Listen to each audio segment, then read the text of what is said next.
and she literally like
Hey, happy hump day. What's going on, everybody? It is Wednesday, August 9th, 2023, and we are back again on the grind.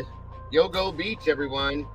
Like I said, as always, I promise you guys a couple times a week to give you guys the platform, the floor, the stage for you to express your feelings, opinions, and theories.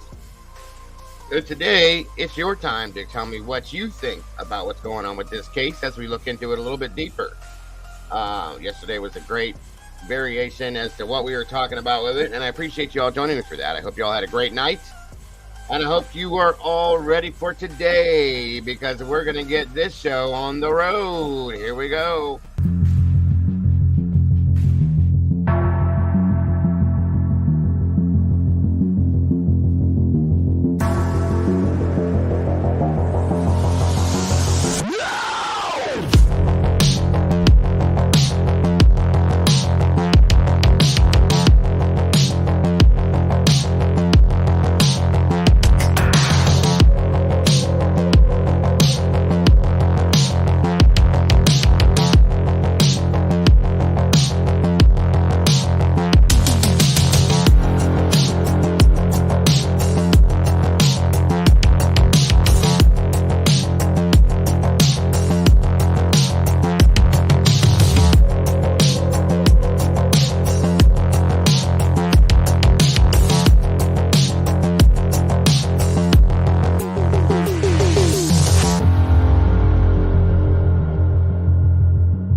Welcome back, everybody. Thank you for joining me today once again. Great to be here with you all. And happy Wednesday, hump day, whatever day you want to call it today. Happy Wednesday to you all. It's great to be here with you guys once again. I hope you're all having a great day. Good morning, good afternoon, good evening, good night to you all, wherever you are. I hope it's good for you because it's good for me to be here with you. And I thank you for that. Again, guys, we're going to be talking about Gilgo Beach, not Dildo Beach for anybody that heard it that way. It is Gilgo Beach out of Long Island, and it's in regards to the Long Island SK. Today, as I do like to do for you guys, I'm opening up a panel for you guys slowly, uh, a couple at a time, to speak your mind on this, as well as to discuss what you guys feel about this scenario because it's an in-depth case, pretty high profile in my opinion, very interesting to say the very least. So I want to hear what you guys think about this. I really do. That's important to me, as it always is, to hear your guys' thoughts, theories, opinions, and feelings on these things. So that's what it's about today. Um, so, sorry, Molly. So what I want to find out is who decided to grace us with their amazing presence here in this channel with us today. We got 102 people, but we have 45 likes, guys. What am I going to say? What am I going to say? What am I going to say? What's next? What's next? Let's make a match, everyone, if you will, please. Thank you so very much. So, who do we have? We have the lovely Miss Heather in the house with us. Chick Antique is back. Good golly, everyone. Miss Molly's in the house. Good to see you, darling. Thank you for being here. Heavy Metal Rehab, welcome back. Mega match, folks. That's right. Zelda's in the house. Welcome back, Zelda. Good to see you. Sethlin Rich, new name. Great to see the new faces. Love you for being here with us. Amanda Meow, welcome back, dear. Brady B, the OG's in the house. Good to see you. Miss Sherry K, welcome back. William Tardy, thanks for joining us today. The Wonder Mod, Mandy Joe's in the house. Good to see you here. Thank you for joining us. Let me see. Thick Infant, Fat Baby Toodles is in the house. Great to see you. It's been a while. Welcome back. Margaret Hofer, welcome back. Good to see you here. Ashley Nicolette, welcome. Great to have you here. Let me see. Let me see. Miss Kim Marin, good to have you here. Good to see you. Christina Millie, good to see you. Canadian True Crime Buff, welcome. Welcome. Good to have you here. Something looks a little different. Looks like you got a different outfit on today, huh? Thank you so much. And welcome to the team. It's great to have you here. Great to have you on this team with us. We appreciate you so very much. Jojo, welcome back. Welcome back. Good to see you. Rhode Island housewife, always happy to have you here. Great to see you. Miss Sherry Wisdom Speaks is in the house. Great to see you. All things silver, always happy to see you. Let me see here. Sherry K, I did see you. Thank you for joining us. Miss Carolyn Miller, welcome back. Great to see you as well. Crazy P, happy hump day to you. Let's see. Dre's in the house. Good to see you, Dre. Thanks for joining us. Deborah Thompson, welcome back. Great to see you. Miss Kristen, thank you for joining us today. No Chains, Nomo in the house. Good to see you, dear. Afton Ford, welcome. Great to have you.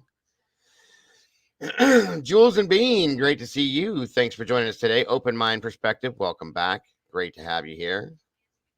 Renee M, same for you. Natalie B, great to see you. Word Sleuth, welcome back. Again, I think I said it, but William Tardy, great to see you as well, my friend. Daisy Dead's in the house, everybody. Great to see you. Let's see here. W. Smith, great seeing you again. Thanks for joining us. Of course, JoJo. Firefly, welcome back. Good to see you. Almost there. Maz, 38. Welcome from Scotland. Great to see you. New faces. I love it. Round around Robin. Welcome, Robin. Good to have you. Great to have you here. I appreciate you so very much. Dakota Parker, welcome back. Great to see you. X Ristina Millie. I think I'm saying that right. Either way, if I didn't, my apologies. Let me see. Did I miss anybody? I'm looking.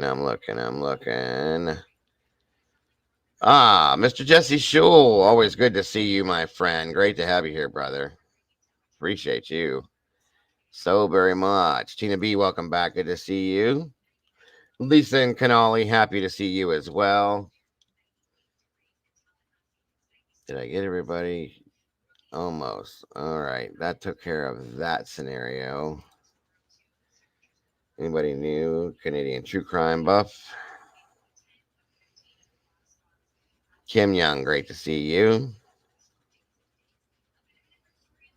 Thank you so very much, Kim. I appreciate that. Adam, stand by the jams, brother. Good to see you. Excuse me.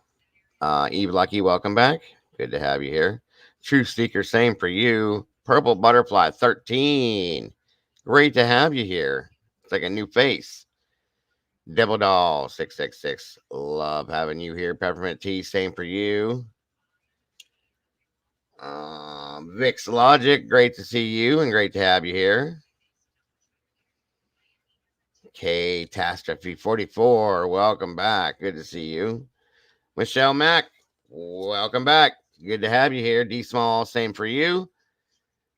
And I think, Jinx 13, Jinxie's in the house. Good to see you, Jinx. Thanks for joining us today. Todd, who that? Clement, good to have you. Good to see you.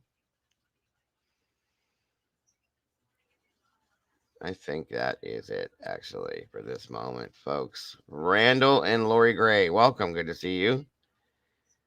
Tammy Tabor, welcome. Thank you for joining us.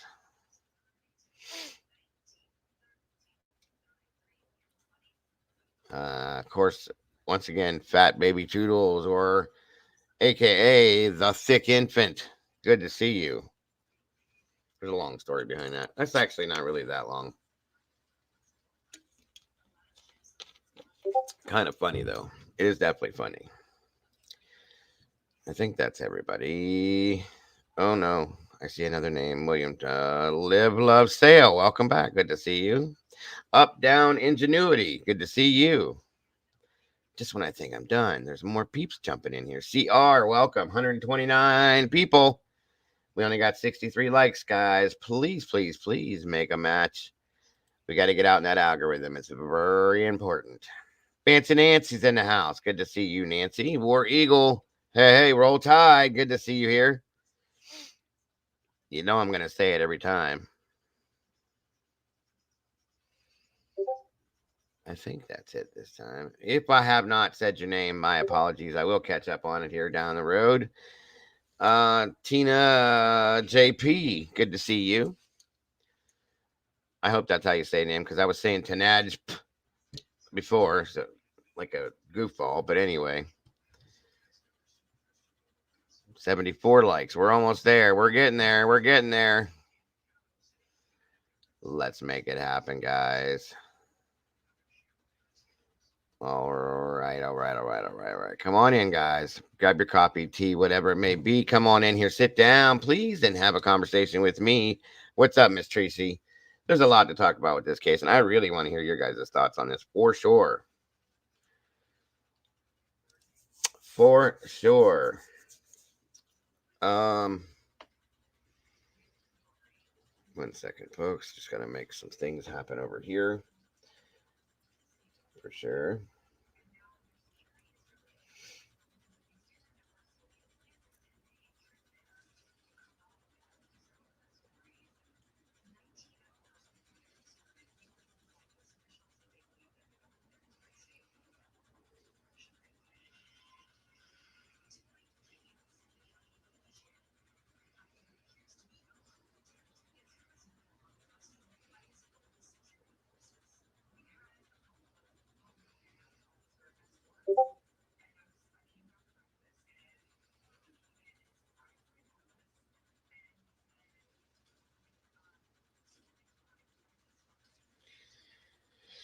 Okie dokie do.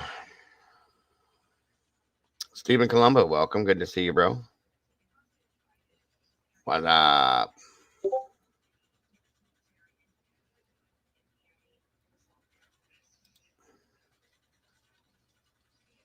The green names are members. Yes, W. Smith. We have quite a few, folks. A whole lot more than I thought we had. Um, absolutely, Toodles. I agree with you. And it's good to see some names I haven't seen in a while. I'm guessing because we moved on to something new that needs our attention as well. And I appreciate that, guys. I appreciate the support with this. 152,000%. I really do. That's why we there. Thank you, Miss Heather. There is that Amazon wish list everybody had been asking me for over the past week or so. There it is. CR gifted a membership. Thank you so very much. Heavy Metal Rehab re-gifted a membership. More meatballs to float around in this sauce while we spill some of that sauce today, guys. It's so great to have you here. Love all you meatballs so very much. Leslie Densley Watkins, welcome. And it is someone's 62nd birthday. That is absolutely amazing. God bless you, Miss Leslie. That is awesome. Very, very much appreciate that.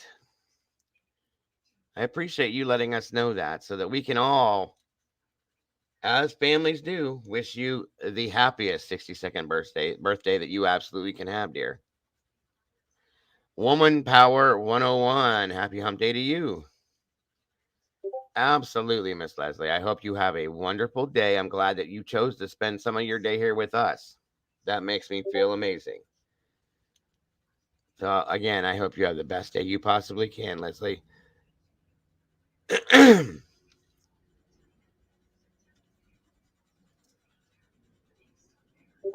That is awesome. You deserve it. Miss Cindy Ann. Buenos Aires. Ti amo to you, Bella. Ciao, familia. Yes. Fratello at, well, actually, I'll let you guys read it. We speak like this back and forth. Fratello Adego. Buonasera, ti amo. Ciao, familia. Yes. And same to you, my dear. Much love to you. How could I not? This was just a fake. And by the way, I was listening to some of your guys. I absolutely love your guys' accents. JoJo and Heavy Metal Rehab. And who else was it that was Devil Dog? Like, you guys' accents are beautiful. Seriously, I absolutely love listening to you guys talk. Yes, Leslie, happy birthday so very much. There we go. That is awesome. Thank you, James. All of you guys that are wishing her, please wish her the happiest birthday you can. That is so awesome.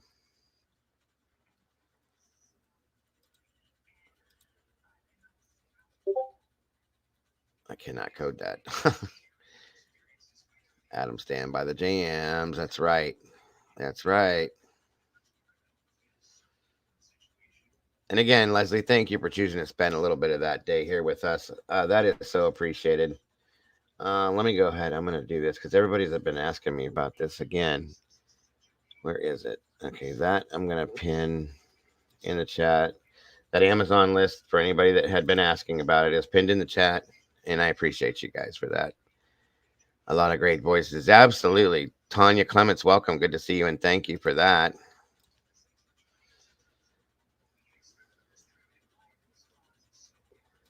That's right. Happy birthday, Miss Leslie.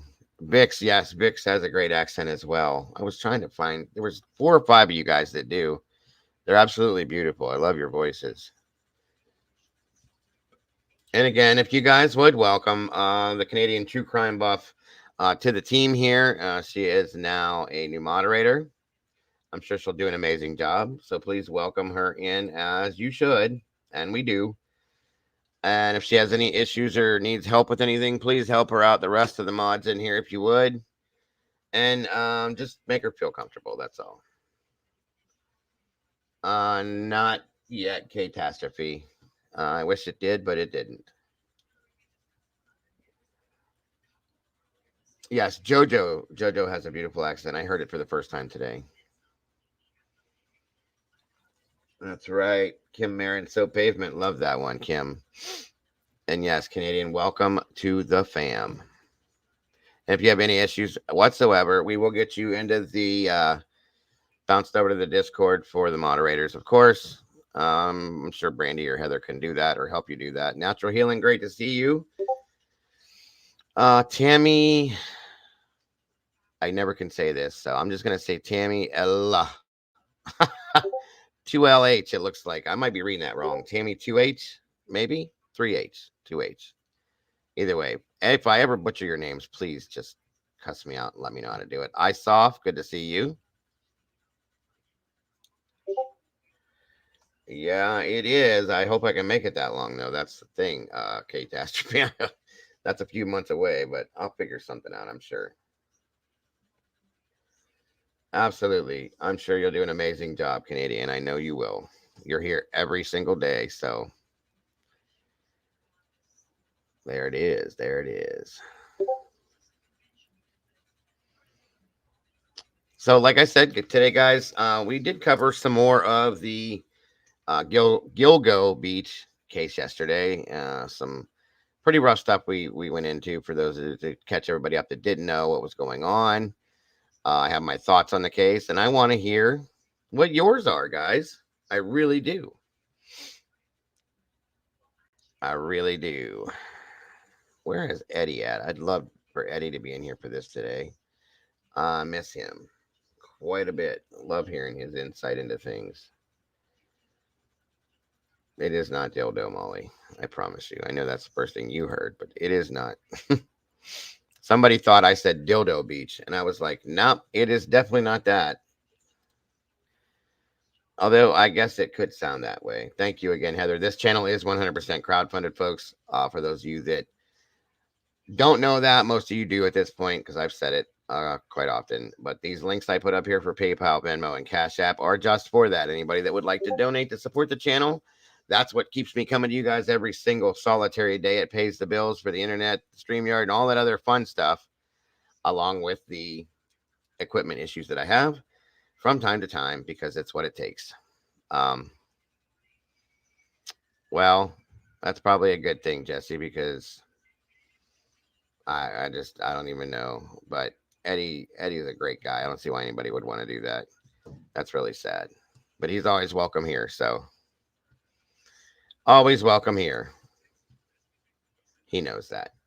But again, anybody that has donated to support that via there, thank you so very much from the bottom of my heart. I do appreciate that so very much.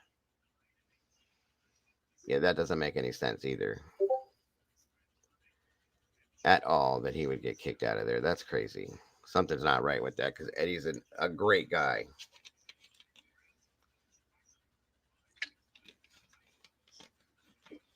I hope he's okay. No, he doesn't. We do love him too. You're right, Chick Antique. He's a great dude. He's so intelligent too. That's just crazy. Here we go.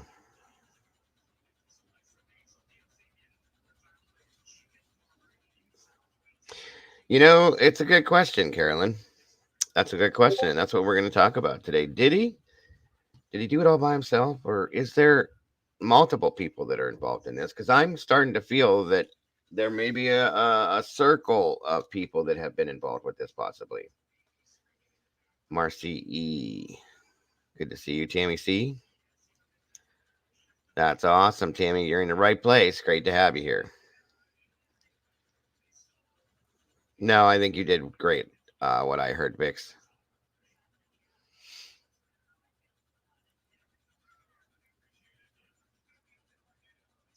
He is very knowledgeable and he's a very sweet guy. I appreciate him so very much. So I hope he's okay.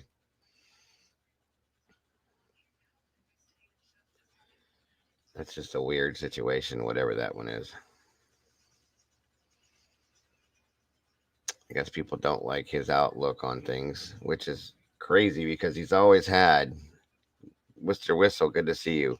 Shine Bright, great to have you here. He's always had a very interesting insight into these things. So I don't see how anybody could not be happy with that. I am not quite yet open mind. We're still trying to get there. I have to get some things covered before I can do that, but it'll be coming soon, I promise.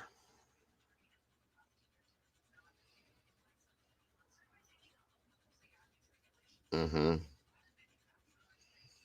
Yeah, and that's the thing is it is mostly opinions, and you guys are entitled to have your absolute own opinions on this. So that makes no sense to me. No, I heard about it last night too, Jesse. So I think you were right. Makes no sense to me. But it, considering the scenario, who knows? Who knows?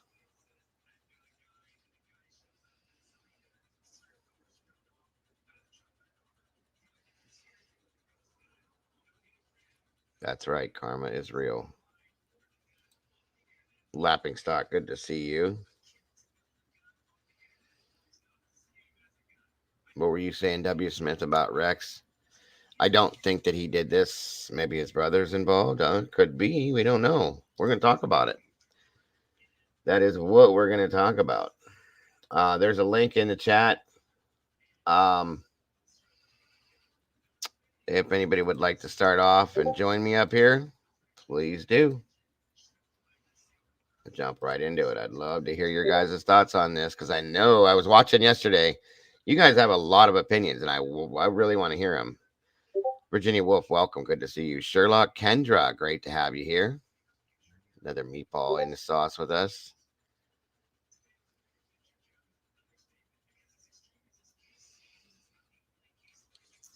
Miss Vanessa, thank you for joining us today.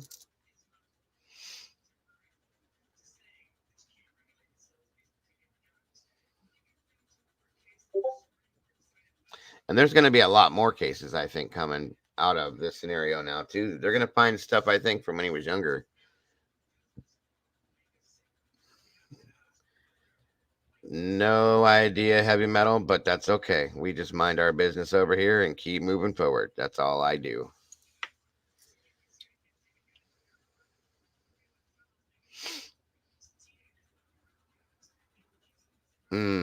Good point, Marcy. I did a little bit ice off. Virginia Wolf, hi Dago. Just a heads up. I'm a male, 100% man, married to a woman, MSN. Okay. Okay, well, it's good to know. Based on your name, I just thought, you were a Mrs. or Ms. Virginia Wolf, but it's good to know that, my friend. Good to know that.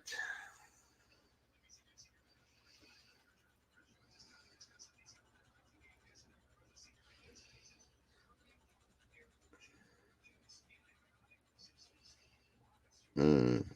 Um, you can email me if you'd like to open mind perspective, and I can try to answer the best I can with any questions. Or you can contact me at the number that I put up there from time to time. I'll drop it for you. You can reach me at that number and ask questions if you'd like to as well. That number is right there, 234-703-4047.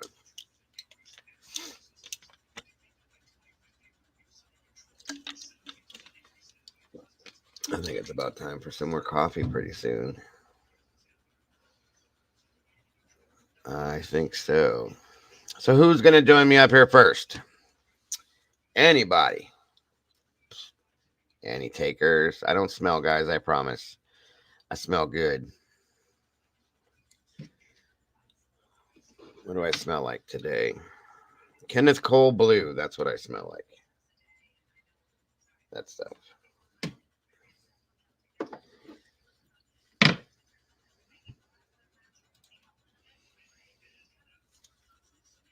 I'm doing wonderful, Angela. Thank you for joining me today. I'm doing my best. I'm doing my best. Trying to get some rest.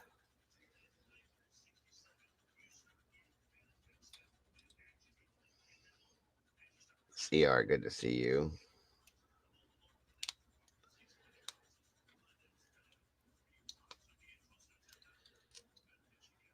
Wow, that's just not right. That's crazy. Eddie's a really good guy. Abracadabra. I want to reach out and grab ya. Great to see ya. Thank you for using your lunchtime to join us today. I appreciate that.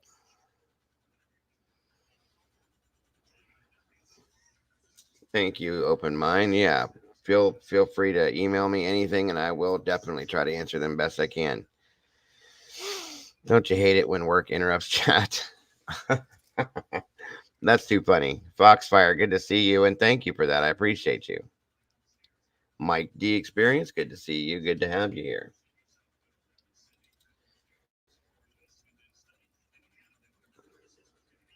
We got 209 amazing people in here. And let's see where we're at with the. Yep, we broke it. We're out there. That's awesome. We are out there. All right, all right, all right. Let me see here.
Mm-hmm.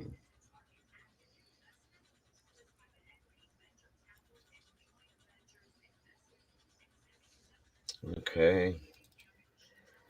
We're getting. I'm going to give you a little bit of. Oh, is that Joe? Hello, how are you? I'm wonderful. How are you? Oh, I'm grand. I'm absolutely fantastic. I'm brilliant. Thank you for accepting my StreamYard. Thank you, everyone. Absolutely. It's Brilliant. wonderful to hear from Yeah. you. Yeah, it's wonderful to hear from you as well. I've been on panel with you before on CJ's channel. I don't know if you remember, but Oh, we I have do. been on panel together already. Yeah, we've been on Yes. panel together, and I've spoke to some really nice people today from your channel, your mods. Your Right. mods are absolutely amazing, Gilgo. They're absolutely amazing. I feel the same way, but thank you so very much. I appreciate No, that. it's fine. It's fine. It's fine. So I know you're doing the Gilgo Long Island SK. So Yes. yeah, I've been researching that. So if you want to press play, Gilgo, that's fine. I'm here. So All I've double right. talked. I'm really nervous. So I do apologise to everyone. No problem. No problem. You're fine. Thank you, Perfectly Gilgo. fine. Thank you. I'm gonna play a I'm little thank video you. here.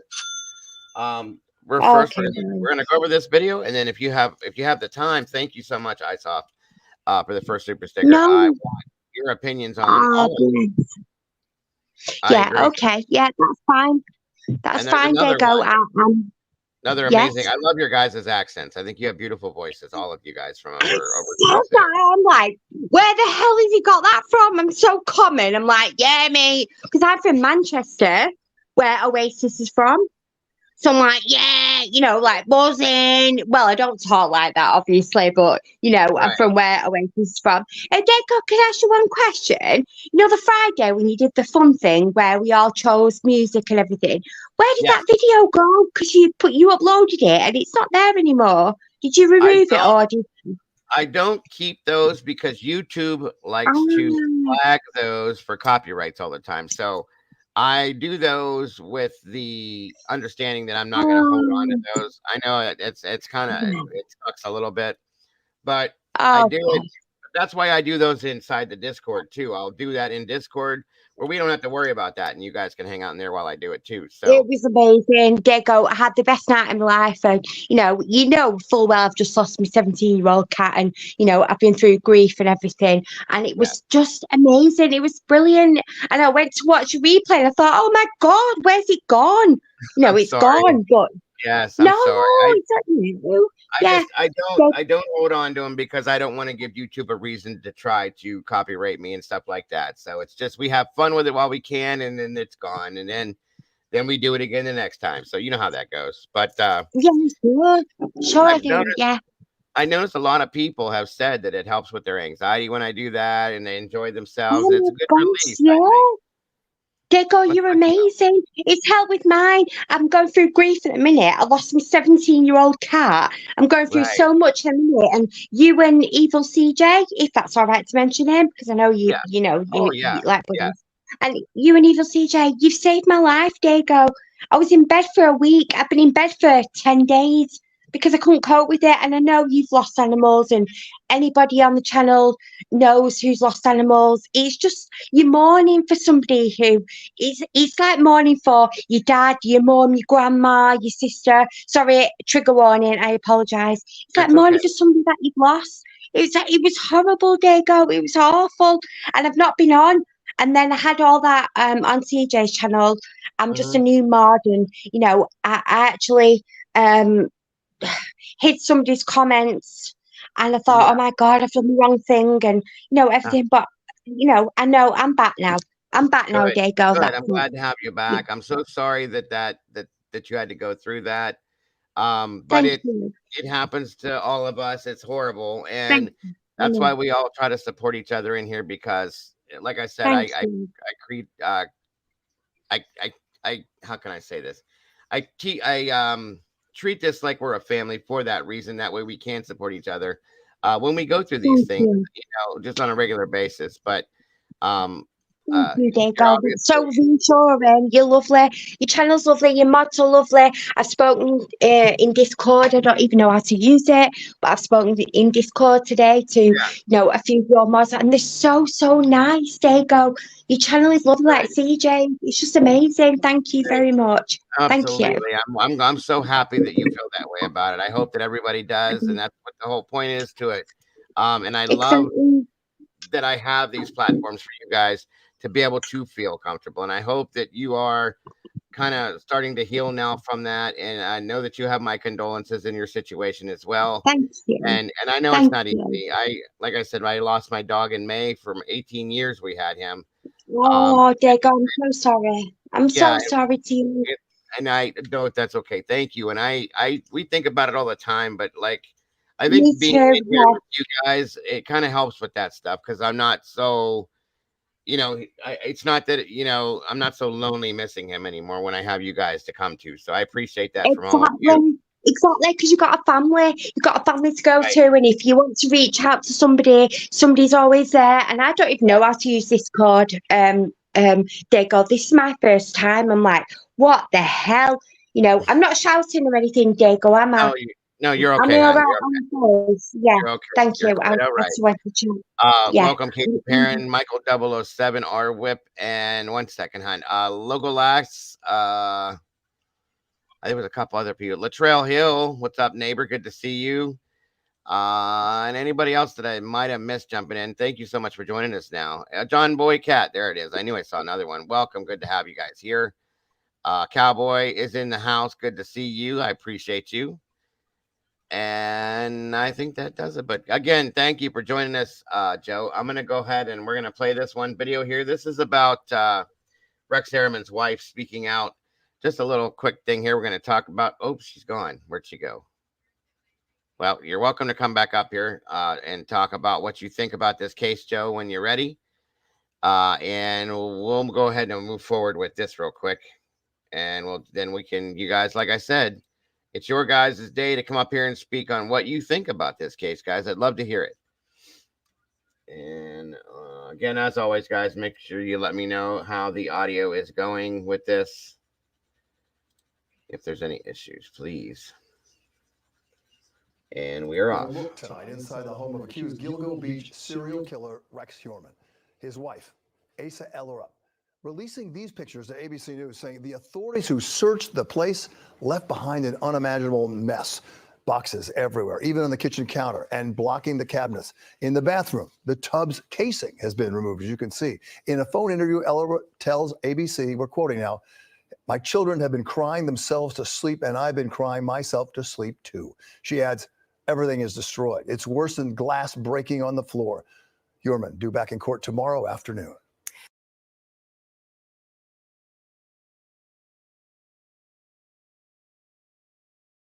From ABC7 New York, this is Eyewitness News. Just to give you guys a little heads up on these. And police believe there may be other bodies out there. Yeah, and Liz, this is the barrier island to the south of the town of Babylon. An extensive search that goes on for a good mile along the bay here south of the town of Babylon. You could see crime scene investigators there. And then, Tony, if you want to come back out, you could see behind me and then clear up the beach right here. There are multiple outposts here where they're right now sifting through the sand and looking for human remains. We know right now that they can confirm in the last couple of days they have found 2 bodies. We believe skeletal remains, one on Saturday, one today, and we're told possibly more. There sure were more. It's hard to imagine, surreal in fact, that it's been 12 and a half years since I stood on the beach in the bitter cold. That was December of 2010. Now here we are in July of 2023, and I'm standing in front of the home of a suspected serial killer. I'm Josh Reiniger, live in Massapequa Park, Long Island. This is Eyewitness News Extra Time. We're glad you're joining us for this special edition of our streaming show tonight, and we are talking about the Gilgo Beach serial killer, the Gilgo Beach murders, 10 sets of human remains, which were discovered in gruesome fashion along the Ocean Parkway, which spans between Jones Beach and Robert Moses State Park 13 years ago, practically now. We can show you exclusive video that Eyewitness News just obtained from last night in Midtown Manhattan when the suspect in at least as many as 4 of those killings was finally, after all this time, taken into custody. 59-year-old Rex Heuermann, who is an architect in the city but lives here in Massapequa Park, went without incident with Suffolk and state police investigators, a whole task force who have actually, we are told now, been tracking him for months. Mugshot now, as he was booked into the Suffolk County Jail. He was arraigned on murder charges involving 3 of the Gilgo victims, and a 4th is likely as well. Eyewitness News reporter Stacey Sager was in court for Heuermann's first appearance today. He was taken to court this afternoon and said nothing to reporters. But Rex Heuermann did tell his defense attorney he denies all the charges. The only thing I can tell you that he did say as he was in tears was, "I didn't do this." But local, state, and federal authorities on Long Island outlining today years of quiet evidence collection leading to an indictment against Heuermann for at least 3 Gilgo murders, that of Melissa Barthelemy, Megan Waterman, and Amber Costello. And they say Rex Heuermann is likely to be charged in a 4th, the murder of Maureen Brainard Barnes.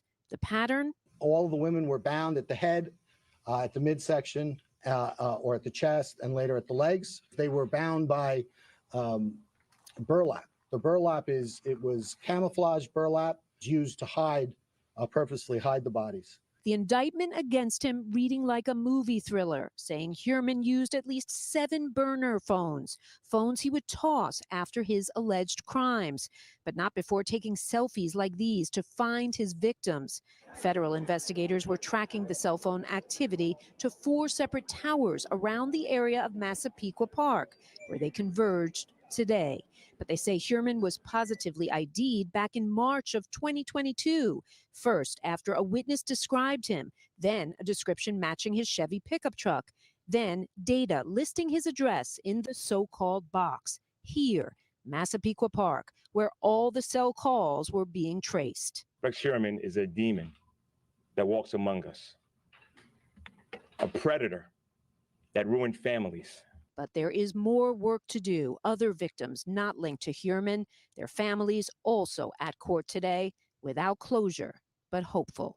Full justice is all the cases being closed. There needs to be far more investigation, and maybe the dam will have broken with this fellow. And remember, there are at least 6 other Gilgo victims. Investigators have long believed there could be more than one killer. But as for today's indictment, 6 counts of murder, each one punishable by a potential sentence of life in prison without parole. The judge telling Heuermann he'll be held without bail. In Riverhead, I'm Stacey Sager, Channel 7 Eyewitness News. We had been hearing for the last maybe year and a half, 2 years, that the investigation had been jump-started with the assistance of the FBI, which has much more sophisticated DNA matching capability and cell phone tracking capability than the Suffolk Police Department was able to bring to bear. And so we can show you some video of actually images that we saw in the criminal complaint in Suffolk County Court today. Investigators found selfies that Heuermann allegedly took with those burner phones, which he then posted online to search for escorts, to search for sex, frankly, and perhaps lure his alleged victims. We also learned about how they used DNA to match him to the victims with whom he is charged. Hairs that did not match those victims that belonged to a man that were found on the scene so many years ago. Well, investigators, once they were on to Heuermann, they waited for him to throw out some trash. He threw out a pizza box, and on that pizza box, according to the indictment, was a crust inside the box that he had not completed eating. And from that pizza crust, they were able to find enough of his DNA to match with the hair found on the victims at the scene. And that was a key piece of evidence that helped get to this location, this point today. Back live here in Massapequa Park, this is a very small residential bedroom community. A lot of law enforcement people live in this neighborhood, and a lot of working law enforcement now have surrounded the house where Heuermann lives with his wife and 2 children. Eyewitness News reporter Christian Thorne spent the day here in this neighborhood with how people are reacting to the alleged serial killer next door. It's a shocker. It's scary. A crime that has captivated the world, a true crime story of movies and books, has come down to this quiet neighborhood in Massapequa Park. Neighbors still can't believe one of the suspected Gilgo Beach killers was living among them. Oh my God. I think I know who it is. The crowds only grew throughout the day, from neighbors to people from all over Long Island who wanted to get a glimpse of Rex Heuermann's house. They saw the investigators in hazmat suits, a car being towed out of Heuermann's driveway, and something else hidden under a large tarp. It was like watching a movie. And for those who have been armchair detectives on this case for years, it's a day they never thought they would actually see. I saw it on Facebook this morning, and I was at work, and I was just like, listen, I got to take some personal time. I got to go down here because this is a big case. Shocked, but, you know, we got to see how it plays out, too. We're talking about the Gilgo 4, so you all know that's not the end of the story, right? We still got the Manorville stuff. We still got a lot of the, you know, the other victims. And yet he is correct. While we know that Rex Heuermann is considered a suspect in several of these murders, he is not in all the other human remains that have been found at Gilgo Beach throughout the years. So the mystery around this case will continue. In Massapequa Park, I'm Kristen Thorne, Channel 7 Eyewitness News. All right. Oh, she fell off again. She must be touching something on her, whether she's on her phone or whatnot, because once you get up here, you can't hit anything. Annie Ruler, good to have you in the house with us today. Thank you for joining us. Brandywine and True Crime, Maryland's Missing and Murdered. Kaleida Hope, good to see you. Lil Har Oak, good to have you. All right. So for those of you, I know we've seen that once before, but I was just trying to catch any of you up that weren't familiar with this. A little bit about what's going on and what's happening here. So again, it is your time to shine, folks. I want to hear what you guys think about this. The duck blind tarps really bother me. My family went, oh, I got you, Carolyn. I understand. So yeah, guys, come on up here and let me know what you think. I really want to hear what your guys' thoughts are, what you think about Heuermann himself. What you think about the case in itself. You know, if you have, do you think they have the right people, the right person? I'm sorry. If there's more people, there she is again. Let's try it again. All right, there we are. Welcome back. Sorry, Gilgo. I'm sorry, Gilgo. It's my internet. I do apologize. It's okay, hon. I'll bring you up here as many times as I need to. No worries. No worries at all. Thank you very much. I was just not ringing you, but calling you about the trigger warning anyone about the 911 call that you played last night. Yes. With Shannon, can I say that word? Or... Shannon Yeah, but Gilbert. I didn't say. Yeah, but I didn't say Gilbert. Yeah, but Shannon. But Dago, don't you think she knew? She knew. She was pleading. She was begging. It was awful to hear. At this point, this is my thought on this, and I've thought this as I listened to it again yesterday. I think that there was something bigger going on than just her scenario, and I think she caught on to it. Exactly. Yeah, exactly. I agree. She And I was think that absolutely. I right. do apologise for swearing, for cursing, whatever you Americans say. It's I do okay. apologise. She was absolutely shitting herself. She was shitting herself, Dago. She was like, help me, please, please help me. And nobody helped her. And she must have known, Dago. She must have known what was going to happen to her. She wouldn't have been pleading. Yeah, I don't give a flying rat's ass if you're, on drugs or you've taken drugs or you've injected drugs or you've taken them orally, whatever. Sorry, not drugs, B word. I do apologise, Dago. I'm so sorry. It's okay. It's okay. I don't give a shit. As But long she as we must have don't listen, known. you can say the D word, you can say drugs, just don't say the I'm specific sorry. type. You can just don't say Yeah. the specific types of drugs. That's all.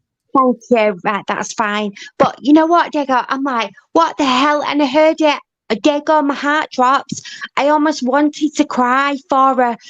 She was begging and pleading, and she knocked on her neighbours, and they actually effed her off, fucked her off, because they didn't know what she was saying, and she had her mother there, and she was. And I actually commented. I commented last night, Dago, and asked how long did it take before the police actually got there, and somebody put an hour. An hour, Dago. Are you fucking serious? Yeah, I know, and I feel Dago, like what the I wonder if I'm not trying to sound like going down a rabbit hole or anything like that, but I wonder sometimes about the 911 call if it was on the up and up 100%. Okay, because they all know each other in that sense, and it just made me wonder because of what I was hearing yesterday, so on and so forth. It made me it disturbs me every time I hear that call. It disturbs me. Me So too. very It much. makes my bones. Yeah, it makes your bones chill, doesn't it? And it makes you have Absolutely. goosebumps, and and you shiver. And it makes you have goosebumps. You think, Jesus Christ. And I have heard it before, but when I heard it on yours last night again, I thought, Jesus Christ, she was scared to death. She was frightened to death. She knew, Dago. She knew something was going to happen. And all the voices in the background, telling her to calm down. She was drugged out of her eyeballs. Dago, it doesn't matter whether she was or she wasn't, right? If she's chosen to do that path and that's her life, then, fine. But Jesus Christ, Dago, that pleading for her life and saying, help me, please, please. And she couldn't even get her words out. And I thought, oh my God. Yes, I agree with you. God, I do with agree. me. I do agree. I do agree. Thank Welcome. you. Yes, ma'am. Absolutely. Welcome, Tammy. How are you today?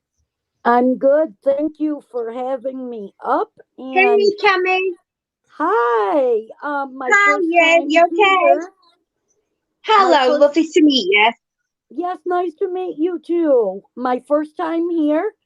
Oh wow. Actually, well, it's great to have you here. I appreciate that. You were a suggestion from YouTube.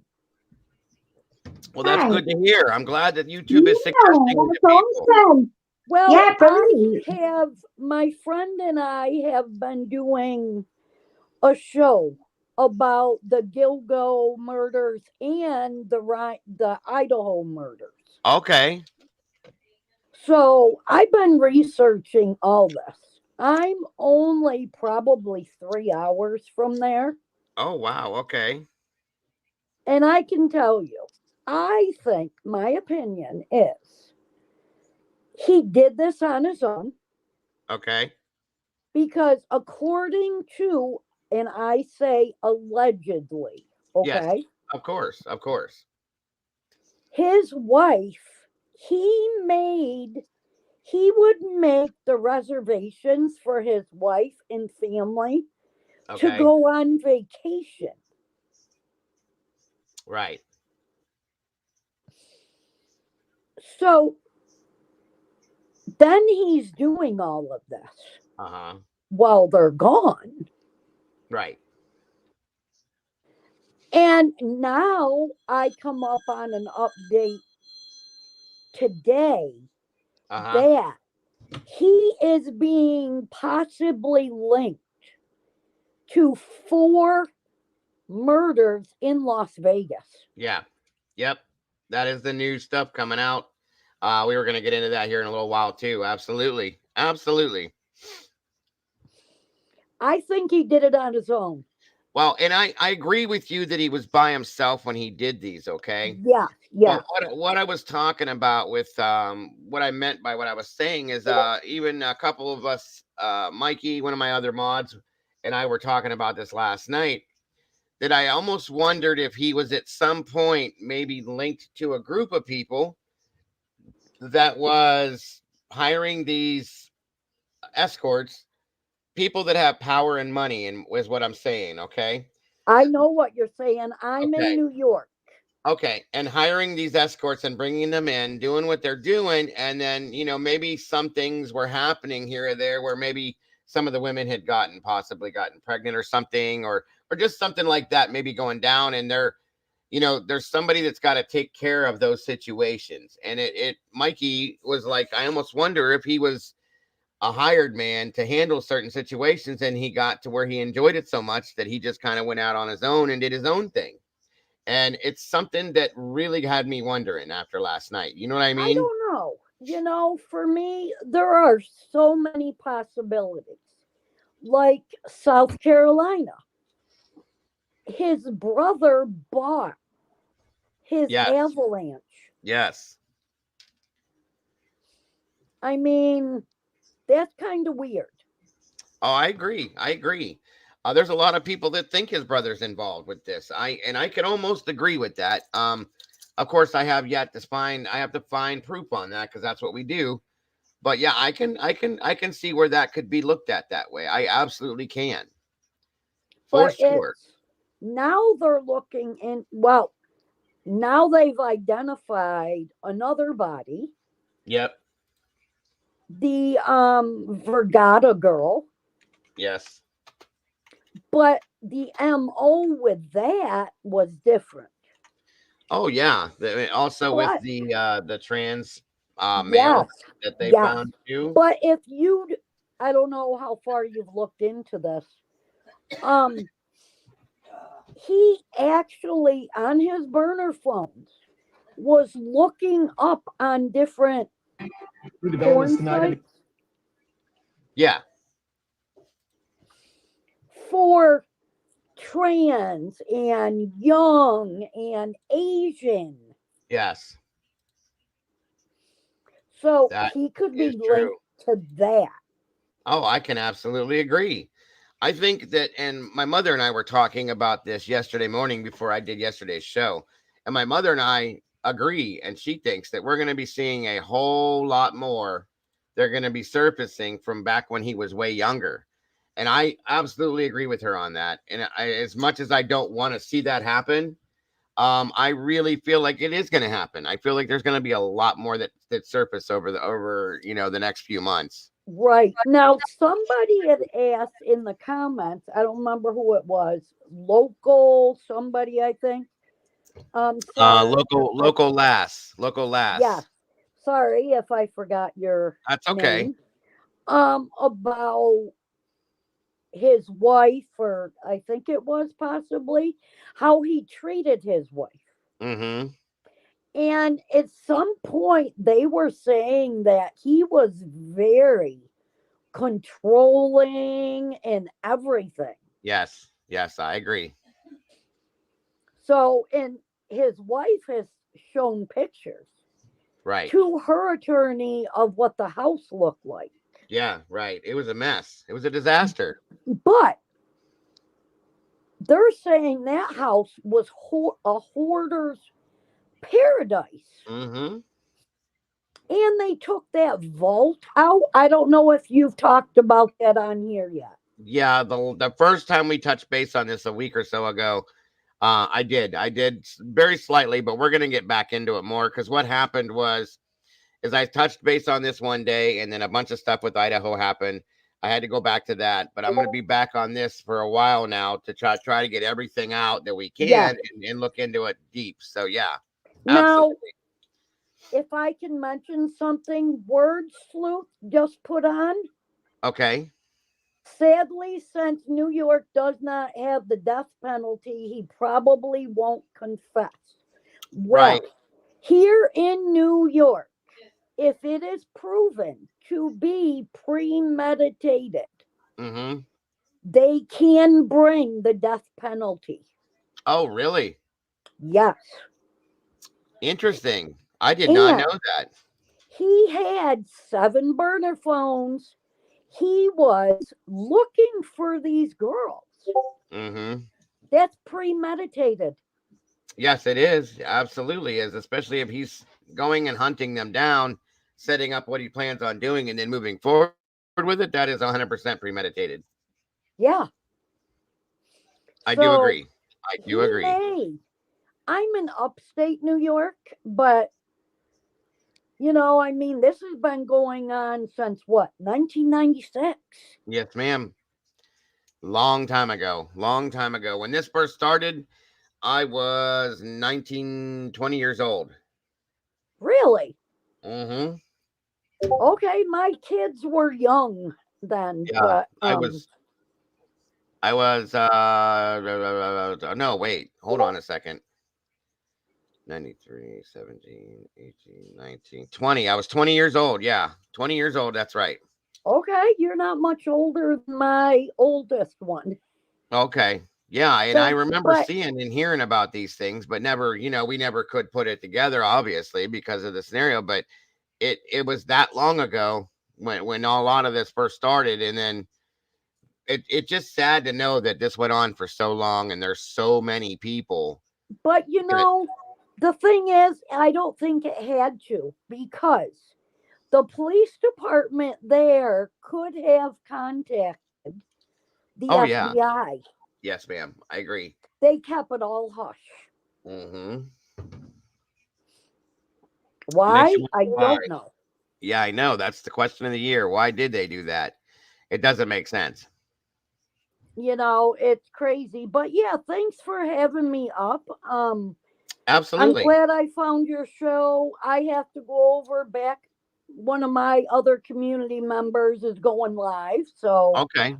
Well, please spread the word that we do this and we talk about this, and everybody's invited at any time. So let everybody know I that. will tomorrow on my show. Absolutely, Tammy. I'll be Thank you very live much. with Bambi Palermo. Okay. All and I right. stream to my channel from hers. So from Oh. StreamYard. Yes, ma'am. I know exactly what you mean.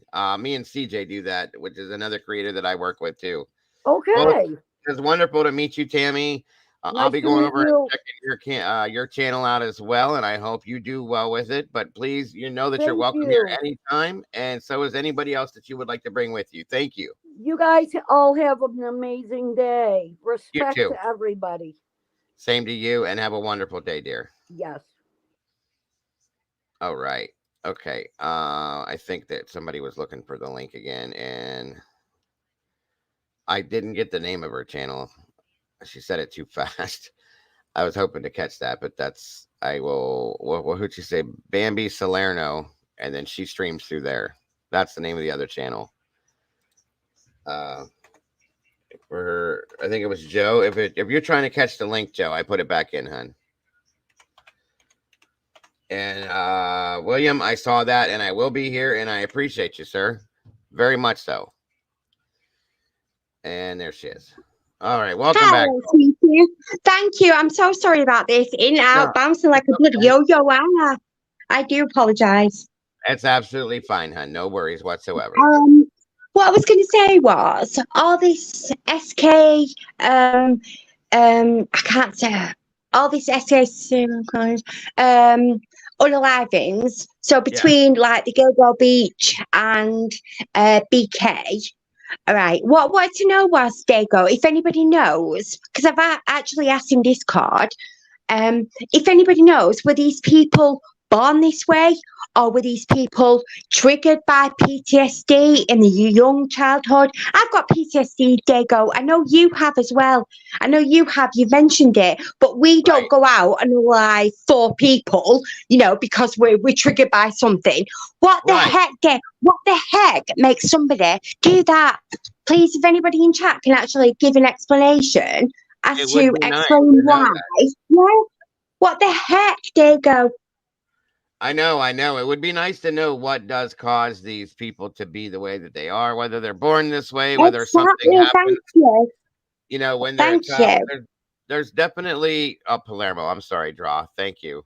There's definitely a psychological aspect to it, in my opinion, that I would love to know as well. Welcome, Michael. Good to have you back, my friend. How are you today? Hello, Michael. Hello, Joe. Hello. Nice to meet you. We can barely hear you there. You have to get a little closer to your microphone, Michael, if you could. Yeah, I'm okay, Diego. Thank you. How are you? There we go. I'm wonderful, Oh, sir. How are he's you? English. Woohoo! Michael is English. Hello, Michael. How are you? I'm great, love. I'm great, Joe. You're dreadful. I'm great. Oh, good. That's good then. Where are you from, Michael? If you don't mind me asking. Oh, no, you can ask. I'm from near Liverpool. Liverpool, really? Say again, Joe. Yeah, Liverpool. I was born near Liverpool, yeah, Birkenhead. Right. Wow. Got another English here, Diego. Got another English. Sorry, Diego, to interrupt. Right, go on, Michael. Sorry, I'm going to keep quiet now. No, you're fine. You're fine. But I don't live in Birkenhead now, Joe. Right. So how are you today, Michael? Say again, Dago. I said, how are you today, sir? I'm okay. I've been on location, Dago, to try and get some more churches and stately homes for the YouTube channel, Wonderful. I'm looking forward to seeing it. Yeah. Wow. So I've got to go out. I've got to go out again tomorrow, and I've got a couple of locations lined up. Right. Great. I can't wait to see that. Yeah, I love the stuff you have in your channel so far. I went and showed it to my wife and everything the other day. It was a great. I love the architecture and all those churches and stuff like that and everything. And she did it well. Oh, good. How was your wife, Dago? Has she recovered from that insect sting? Yeah, she did recover from that, and then she slipped down the back stairs, and now she hurt her back. So one thing after another. Oh, it comes in threes, I think. Yes, it does. I don't know if that's an American 3 or a UK 3, but whatever. Right. Yes, absolutely. So what do you think about this this case, my friend? Well, yeah, it's been going on a long time, hasn't it? Quite a long time, yeah. Going back to 1996. Oh, as long as that. I didn't realize it was that far back, Dago. Mm-hmm. Wow. Most definitely. So if it is him, and we all think it is him, he's been a young man when he started. Hello? Sorry about that. Something Hello, cut out. I can hear you. Hello, my friend. Oh, okay. And now what was there? Say that one more time, Michael. I'm sorry, it cut out for a second. Yeah, I know you're having technical issues, Dago. Yeah, with you saying it goes back to 1996, did you say? Yes, sir. Well, he must have been a really young man when he started all this then. Yeah, that's what my thought is, right? I don't know how old he is. Is he 50 something? I do believe he's in his early 50s, I believe. I may be wrong. I'm gonna have to check that for sure. But it made me wonder. I was speaking with my mother yesterday morning about this, and she remembered when it started and everything too. And then we were talking about that she believes in her mind that there's going to be a lot that are going to, or 59 Chick Antique just said, thank you, Chick, that there's going to be a lot more that are going to show up in her opinion. And I agree with her because he was so much younger then that, Yeah. you know, there's probably Yeah. going to be quite a few more that are going to show up. Yeah, it's yeah, it won't surprise me if the numbers keep rising. Yeah, if they can keep finding them. It's as sad as it is. I agree with you, sir. Terrible thing. Terrible thing. Definitely. So what do you think, Joe? Well, I've been researching the EK, Edmund.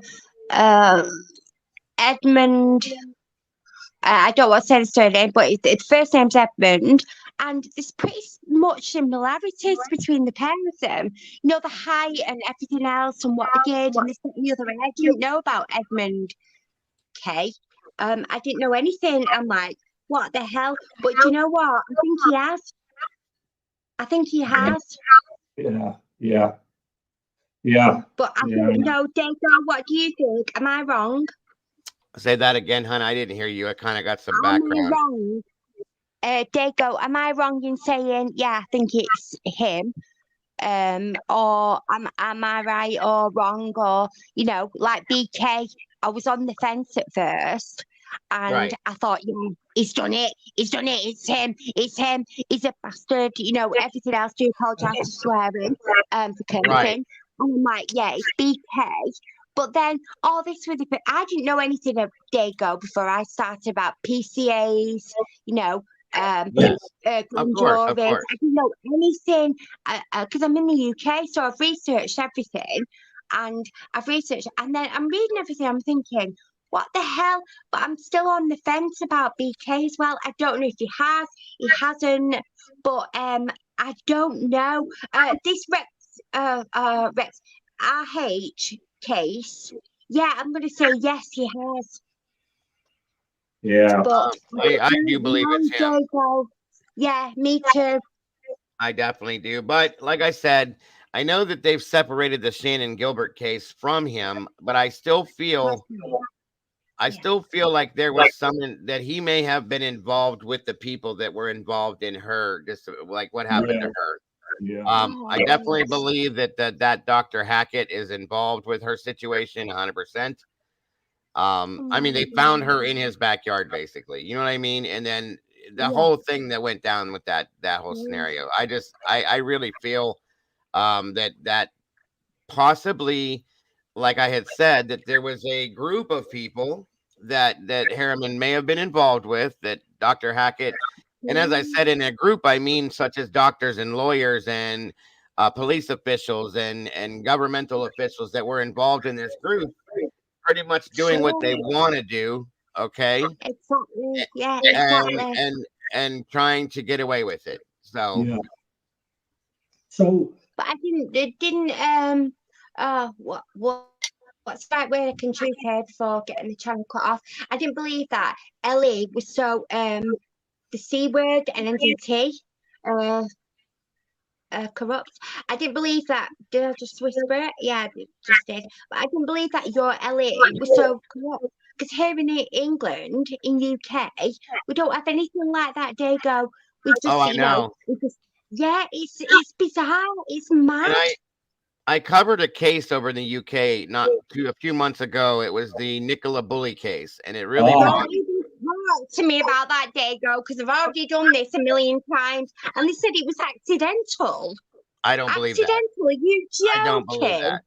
That's no, she had blood on her chin, Dago, and she was found 3 weeks later floating in the water with blood on her chin.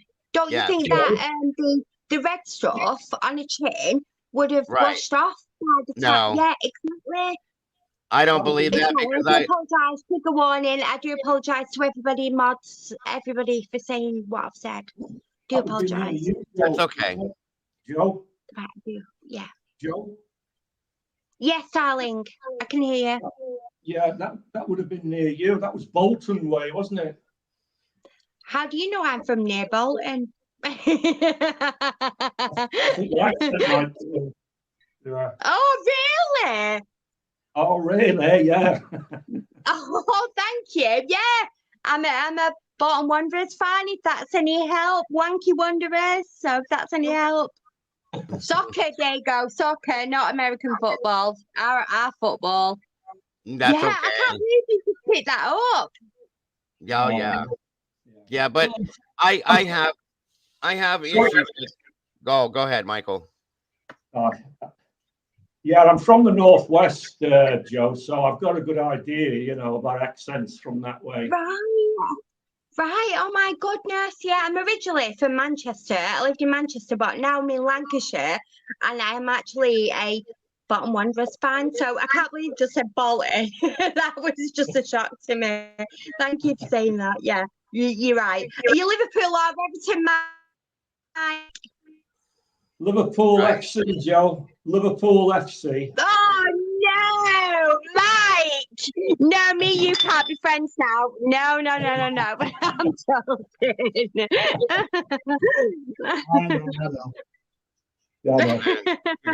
You guys are awesome. I love this. Thank you, Yeah. Diego. I'm so apologetic if we've interrupted your stream and everything. I do apologise, and everybody wants to listen to tea time. And I do apologise. I'm really sorry. Diego, the Brits are taking over your stream.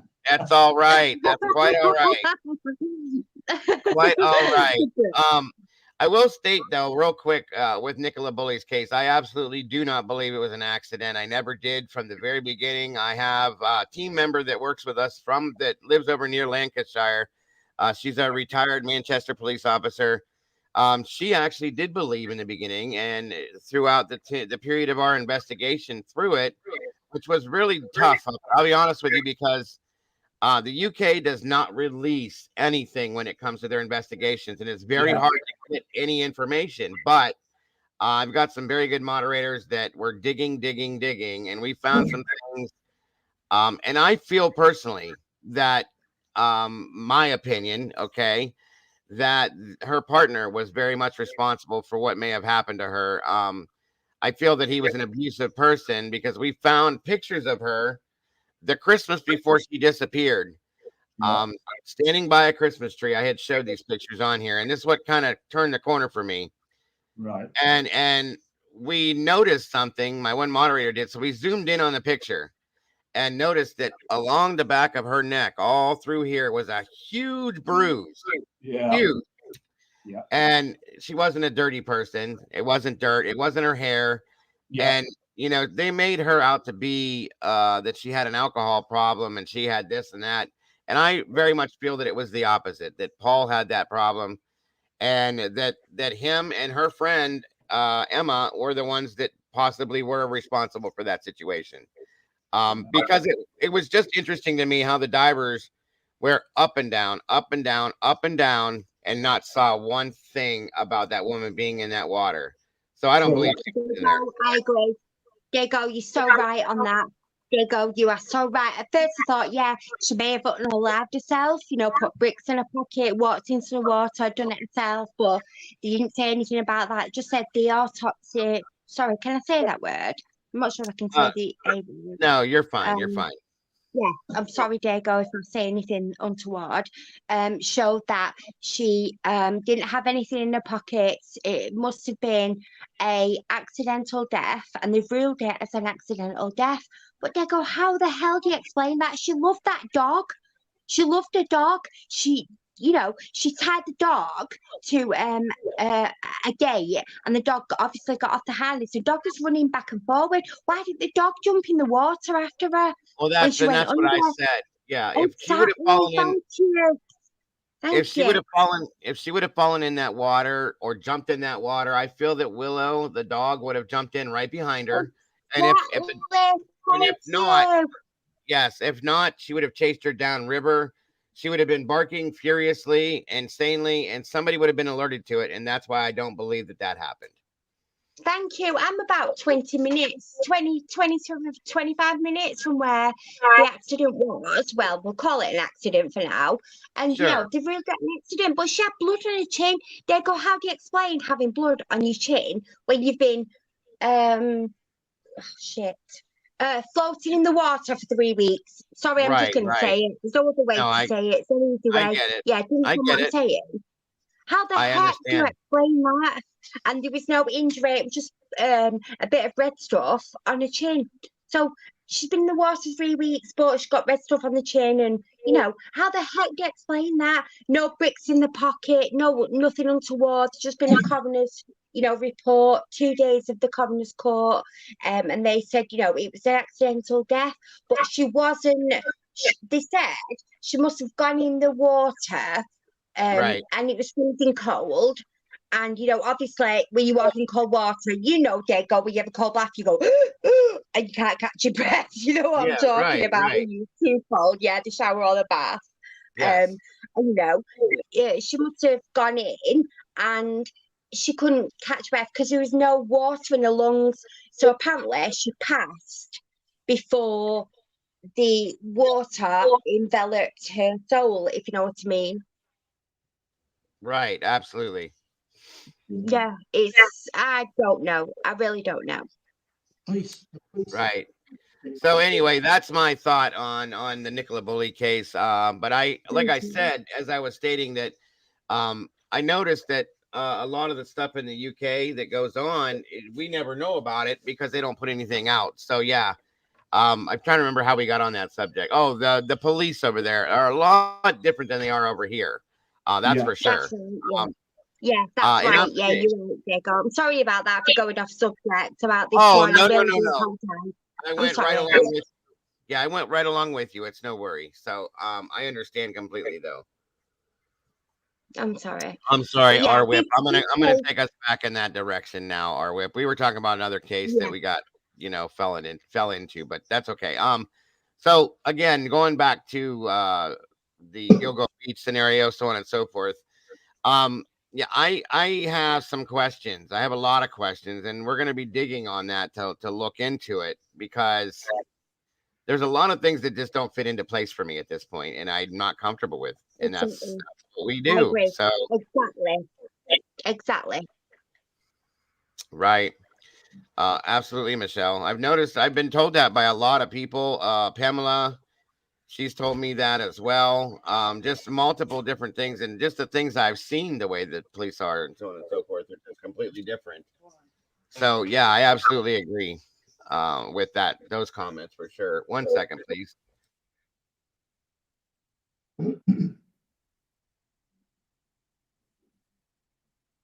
Sorry to hear about your cat, Joe. Oh, thank you, Michael. That's really nice of you. Thank you. Well, how did you know that? Did you I see heard the you chat? before I came on. Yeah, I heard you saying. Oh, I'm sorry. Oh, thank you. Thank you, Michael. That's really nice of you. Yeah, he's my best friend, but it is what it is, isn't it? Well, it's part of life. Death is part of life. I've never had cats, but I've had dogs, in the past, and they are a part of your family. And then when they've gone, a part of your family's gone, Yeah, exactly. And you feel like, exactly like you just said, a part of your family's gone. It feels like you've lost. I mean, I've lost my dad, and 9 years ago, when every day, every second, every minute, every thought of the day is my dad. But I lost Montgomery. And you know what, Mike? It was the day after my birthday. It was my birthday on the 30th of July, and I lost him on the 31st. Oh wow. Yeah, exactly. And he was 17, and I knew Mike. He looked at me, and I looked at him, and I thought he's had enough. And I took him to vets, but there was nothing they could do. So there you go. But I've got him back now, Michael. I don't feel any better having his ashes back. I thought I would do, but I don't. Would you get another one? Mike. I can't even tell you. Mike, I've got 9 cats, 9 others, and I foster for charity. 9 cats, and they all have 9 lives. And I foster cats for charity who are lonely, who have been in really rubbish, crappy situations. And I've got 4 in foster at the moment. So, Diego, are you there? We're taking over your show here. I feel bad. No, I'm here. I'm just listening. I'm just listening. Just listening. Thank you, Diego. Please take over. I feel rubbish that we're taking over. Diego's got some baby cats as well, I think. Diego? I know we have. I Don't do. even I tell have. me about that. I Yeah, don't I even have. want to know about your kittens. Oh, Diego, don't. What color are they? I have. We have two solid black. We have a tabby and an orange and white tabby. Oh, baby. How old are they, Diego? They are roughly 6 weeks old. Oh, Diego, don't. Don't. You know what? I'm actually a fosterer for charity, but I'm actually a failed fosterer because when I moved in my home, I had 5 cats. I've just lost Okay. Montgomery, so I had 4, and now I've got 9 of my own. So I'm Gotcha. actually a failed fosterer. I Right, know right. you've got I 8, understand. haven't you? You've got 8, haven't you? I have 4. Wait a minute. 4, 5, 6, 7. Yeah, I have 8 total. But they're all leaving. They're all leaving except for one. The one that we're keeping that was always originally ours. The rest of them are going to new homes. So Oh, Diego, God bless you. And will they be new to the microchips as well? well, it depends on what the new owners are going to do as far as microchips, but one of them is neutered and the rest will be getting that too. So yeah. Oh, goodness me, that makes my heart melt. Because I work for a charity. I'm not going to mention the name because it's not fair, but I work for a charity and I foster cats who are lonely in a really crappy, horrible place. Got 4 in foster. I've got Wilson. Does anybody know what Wilson's off? Castaway, Tom Hanks. Wilson! So Right, I've got right. one called Wilson. Yeah, I've got one called Wilson. I've got one called Regent. And I've got Honey. And I've also got Sophie. Sophie has come to me on Sunday. She was SA'd by her ex-owner. What? I swear to God, Diego. Yeah, I swear to God, Diego, she was SA'd by her owner. My God. You're kidding me. No, I'm not, Diego. I swear my dad's ashes. I'll send you some proof in a bit when I get off here. I'll send you some No, emails. it's okay. Yeah. I've never heard of anything like that in my life. No, That's I haven't. disgusting. Diego, I foster cats for nearly a year now, and I've seen lonely cats. I've seen cats in a really, really crappy state, no fur, all sorts of stuff. I've never seen a cat that's been SA'd by the owner. SA'd, Neither have Diego. I. No, me either. So he's a very, very sick man. Obviously, that's unbelievably horrific to me. I've never heard of anything like that in my life. Diego, she's 14. She's 14. Her name's Sophie. Her name is Sophie. She's black. Very, very dark tortoiseshell. She's 14. She's very, very skinny. She's a bit skitty, but she'll let me stroke and stuff. Yeah, she's been SA'd by her ex-owner. Oh, God. What the hell is wrong with people? I don't I don't know, even. Diego, I don't even want to. I just don't even want to think about that. That's unbelievably disgusting. I'm sorry. Trigger warning. I'm sorry to everybody that's been triggered. Yeah, I That's do okay. apologize. It's okay. It's just, let's move on from that subject for sure. Yes, but yeah, move on, Diego, please. Yeah. That's unbelievably Diego, horrific. I'm gonna leave you. Diego, I'm gonna leave. Thank you for everything, Mike. Oh, thank yes, you. ma'am. It was really nice to meet you.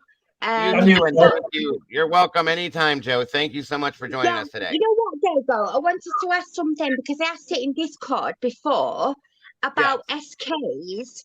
Were they kind of born that way, or was it something in the childhood that set PTSD off? I've had stuff in my childhood that set PTSD off, but I'm not Right. an SK. That's a good question that I would definitely like to be able to figure out the answer for. Please, if anybody can answer it. And I did have a really nice person last night called Dakota Parker that answered me and said it was like a brain function thing. But I don't, Diego, how, why, what? I don't get it. I analyze everything there. A lot of people don't. Right. I agree with you. By the way, thank you again. Thank you for joining us today, and God bless you for being the rescuer that God you are bless with you, these Chris. animals. Thank I you. absolutely appreciate you for doing that and being that person. Thank you, darling. Thank you for taking me on, and thank you for answering my call. Take care, Ab- everybody. I love you all. I love you, Dago. Dago sexy. Blame CJ, weren't me. Have a great rest of your day, Joe, and thanks for supporting us. All right. Bye, Joe. Wow, that was horrific. I've never heard of that. Good God, I can't believe I heard that. I've heard of it.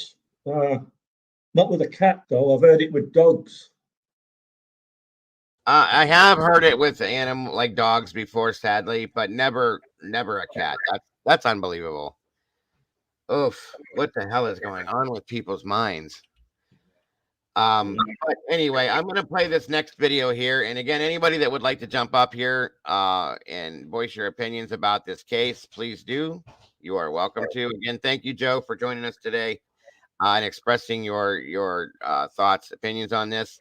And Michael, you as well. I appreciate having you up here again. I appreciate you so very much. So I'm gonna play this part of this video again, and this is explaining the whole new Las Vegas scenario with this. So if you guys have any issues with the audio, please let me know. I'm just dropping out for a short time, Diego. Oh, I'm sorry, Michael. What was that? No, my apologies. I'm dropping out for a short time. Okay, no problem, Michael. Thank you again. All righty. Moving forward. York, as we first reported last night, suspected killer Rex Heuermann has ties to Las Vegas. 13 Chief Investigator Darcy Spears explores what that could mean for cold cases in our community. We've confirmed with Metro that they are aware of Rex Heuermann's connection to Las Vegas. Police say as a result, they are. No, none of it's believable, heavy metal. I've just heard of it, sadly, with people doing that with dogs. I just never have heard of a cat being involved in that. But it's all insane. I'm sorry. Currently reviewing unsolved cases to see if he has any involvement. Heuermann and his wife own a timeshare condo at Club de Soleil on Tropicana Avenue and Lindell Road. Property records show they bought it in 2005 for $17,000. The 59-year-old New York architect was arrested and charged late last week with murdering multiple sex workers. Rex Heuermann was in fact the individual responsible for, at minimum, the deaths of 3 women. Heuermann has pleaded not guilty to the killings of Melissa Bartolome, Megan Waterman, and Amber Costello, whose remains were unearthed near Long Island's Gilgo Beach in 2010. Police say he's also the prime suspect in the 2007 disappearance and killing of a 4th woman, Maureen Brainerd Barnes, though he has yet to be charged in the case. Some of the searches that we saw that he was doing is alarming. It's very, very concerning. And once again, as I have to make sure that everybody understands that it's a very good thing that we got this animal off the streets. New York authorities are investigating all of Heuermann's whereabouts and conduct from the time the first bodies were discovered in 2010 up through his arrest on July 13th. The investigation could include Las Vegas. Prosecutors in New York found more than 200 guns in a vault in Heuermann's home there. CNN is reporting authorities in New York are also looking for items that could be souvenirs from the killings, things Heuermann may have hidden from his family. Suffolk County Police have executed a number of search warrants, but we don't yet know whether any of them have been here in Las Vegas. We asked New York and Las Vegas authorities if they're searching Heuermann's timeshare property at Club de Soleil. Neither would comment on that. There are currently important investigative steps that are continuing and ongoing. Sources tell 13 Investigates Metro has a number of cold cases involving sex workers. We've asked how many of those unsolved crimes there are, and we are still waiting for that information. Metro is not giving any interviews about the current case at this time. As we continue investigating, we've found Heuermann may have owned a second timeshare in Las Vegas. Our records search shows that in 2012, Heuermann and his wife sold a property for $51,000 to Wyndham Vacation Resorts. That property on Harmon and Koval is currently called Wyndham Grand Desert. We called them for comment, but have not heard back. Darcy Spears, 13 Investigates. A live look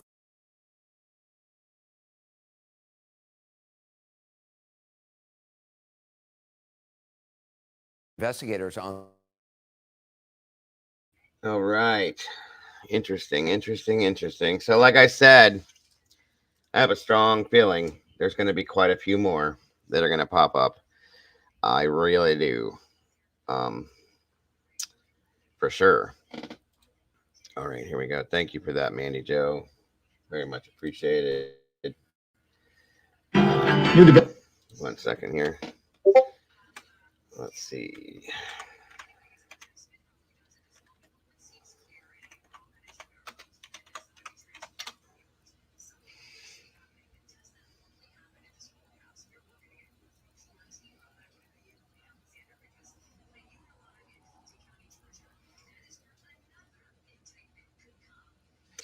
There was something else I wanted to show you. I got to dig it out here.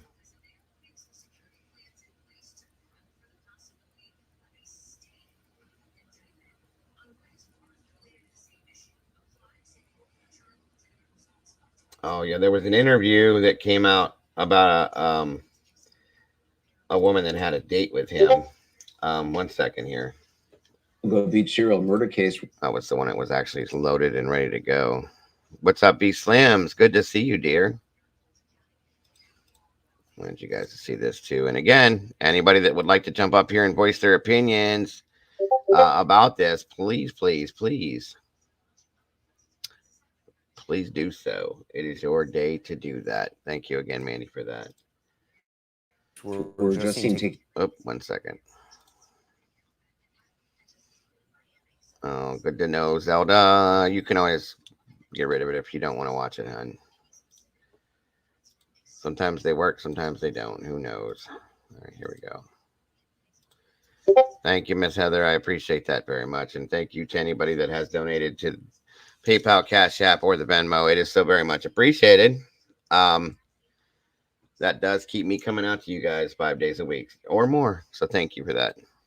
Boxes would appear to be evidence from the suspect's New York home. Earlier, investigators searched his yard using a canine and ground-penetrating radar. Authorities are also looking to his properties in South Carolina and Nevada. Rex Heuermann is charged with murdering the deaths of 3 of the Gilgo 4. The 59-year-old architect is also the prime suspect in the disappearance and killing of the 4th woman, but he hasn't been charged yet in that case. Now, the Gilgo 4 were a group of women whose remains were found near Long Island's Gilgo Beach in 2010. Heuermann has pleaded not guilty in 3 of those murders. Earlier, I spoke with a makeup artist and a hair and makeup artist named Nikki Brass. She says she went on a date with the suspect in the summer of 2015. How did you first encounter the man you believe to be the Gilgo killer?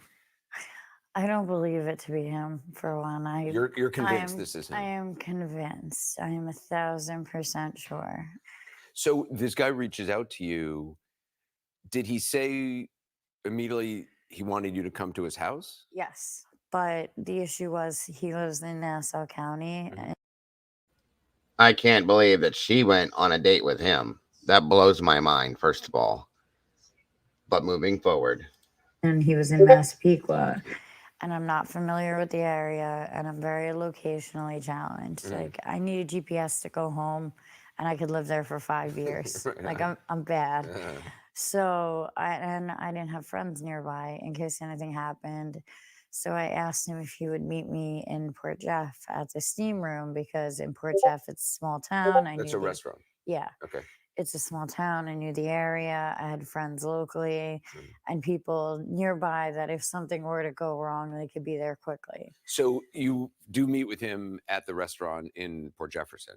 Yeah. Well, before I met him, I was at Chuck E. Cheese with my sister. And I had said to her, I showed her a picture and I said, hey, this is who I'm going out with tonight. If anything happens, this is what he looks like. So, and I would do that. I would do that for every time I did it, just for my own safety. No, I think I jumped ahead. So he reached out to you. You asked him for a picture. Yeah, because I said I wanted to know who I was looking for. I didn't want to show up at a restaurant and be like, who's meeting me here? You know what I mean? I'm not sure if I believe her. That's part of my problem. Picture. I didn't give it to her. I showed it to her on my phone, and I said, this is who I'm going to be with, so you know what he looks like and who it is. At the time, we used fake names, so I couldn't give her a name. Yeah, I think she might be, based on what she's explaining, she might be an escort as well. But they have to call it a date, of course, because it's what it is. So that makes some sense. Yeah, I agree. Local lass. Exactly, Nelly. Exactly. And then we met. We didn't meet in front of his car or where I could have gotten a plate or a description of it. We met directly in front of the restaurant. What did you think when you first saw him? Oh my God, he's massive. At the time, I was, 24 years old. I was like 120, 130 pounds, hadn't had kids yet. And he was a gigantic man. Like I had to look up at him, gigantic. And it wasn't just his height, it was his weight, it was everything. He was just this huge, very like overbearing type of weight. Like he almost carried his weight to intimidate. And what was he like when you were sitting across the table from him? So before we sat down, I agree, he shook my Jesse. hand, which I just have to say, there is no reason to have a handshake that firm. Like he had a really strong handshake. yeah, like I get that firm handshake to show confidence. Do you know what I mean? Yeah. But his was like aggressive, like to an hurt you. aggressive grip. Wow. You know what I mean? Other than that, he seemed normal. He seemed like he told me, "Hey, well, first of all, right when we sat down, I said hi. It's nice to meet you. My real name's Nikki," and he just said Rex. He didn't give me a last name or anything. We sat down. He seemed perfectly normal at first. He seemed like your typical guy who was bored with his life, and wanted some kind of excitement. You know what I mean? It didn't get weird until he asked me if I was a true crime fan. Wait a minute. He asked you if you were a true crime fan. He asked if I was a true crime fan, and I am. Like I'm a serial killer buff. I won't even lie. It was when he said, "Well, do you know about the Gilgo Beach murders?" He actually brought it up. Yeah, he said. So he has said to me exactly, "Do you know about the Gilgo Beach murders?" And I was like, "Yeah, I'm from Long Island. Everybody from Long Island knows about them." You know what I mean? And that's when he started talking about it. But here's the thing: when he brought it up, his whole demeanor changed. He sat up straighter. He had like a smirk on his face. He seemed almost like too excited to talk about it.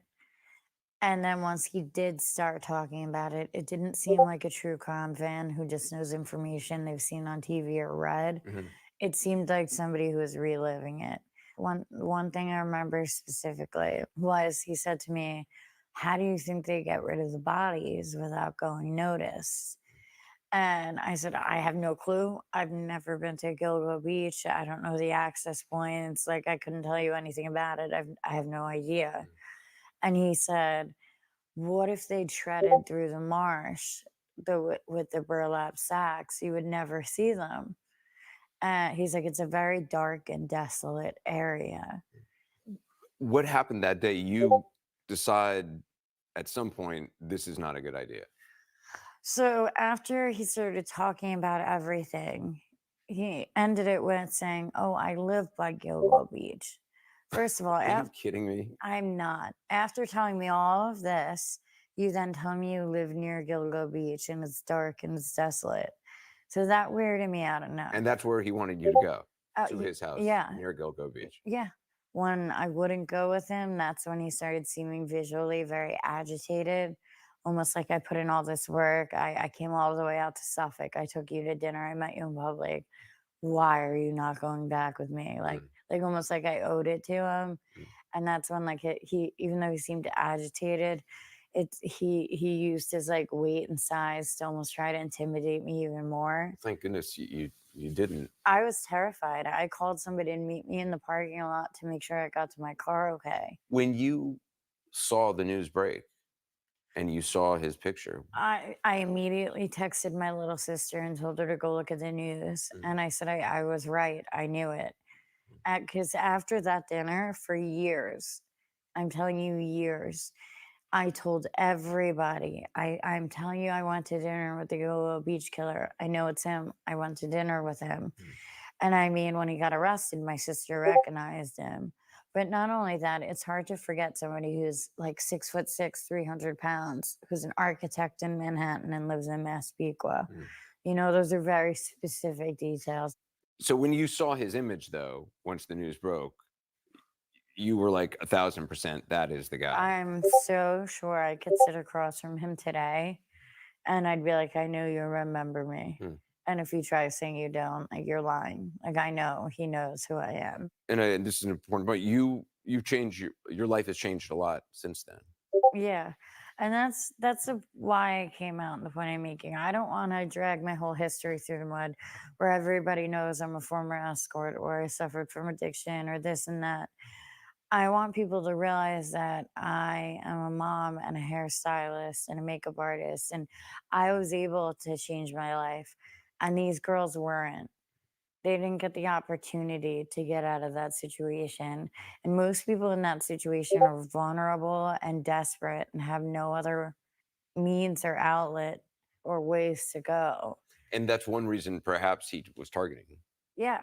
you. I think he targeted women that were less likely to go to police. And that's another reason I'm coming forward, because I feel like there's women out there who probably had a lot more of a dangerous encounter with him than I did and got away.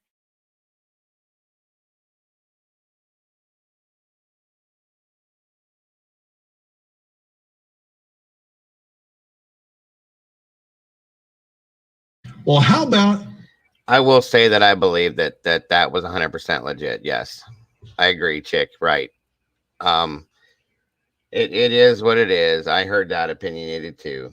But like I said, she was an escort, is now a hairdresser, makeup artist, and a mother. The So Beach serial I murder mean, case where Justine you don't hold things against people from their past. You know, people do what they have to do, and sometimes in their lives to survive. I get that. I do, and I don't hold that against her. It's just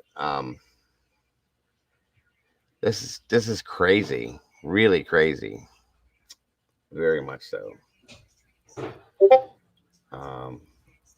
One second here.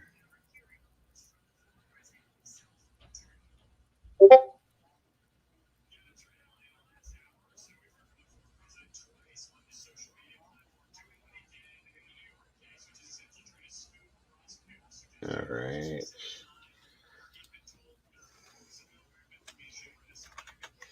Again, nobody else has anything to speak on this yet. Anybody at all? No change. Chick Antique want to jump up here with me and talk about a little bit? I know you guys have input on this because I've heard it. Come on down, ladies. Oh, Lord, with the noises in the background. I thought for sure you guys would be all over this today.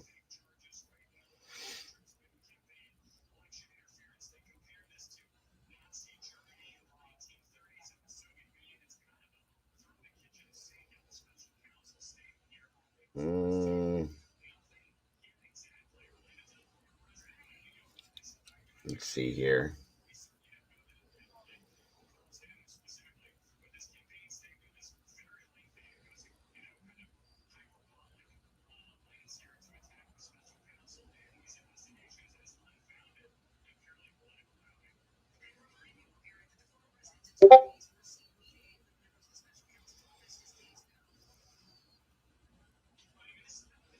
Oh, no worries, Jesse. No worries, buddy.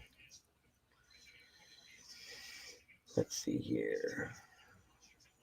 Where is the...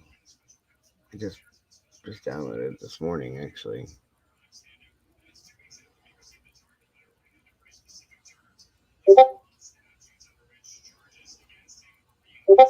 Oh, hold on a minute. Let me fix this noise. It's crazy. Crazy. So irritating. I have to go in and turn this down all the time. Sorry, folks. All right, there we go. There we go. Oh, no, guys. I have to take allergy pills. Sorry. I know it happened. It looks like that all the time. They make me a little groggy from time to time, but it's okay. I'm fine. No worries. Sorry about that.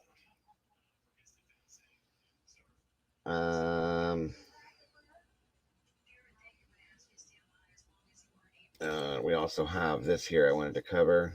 Live from Santa Monica, California.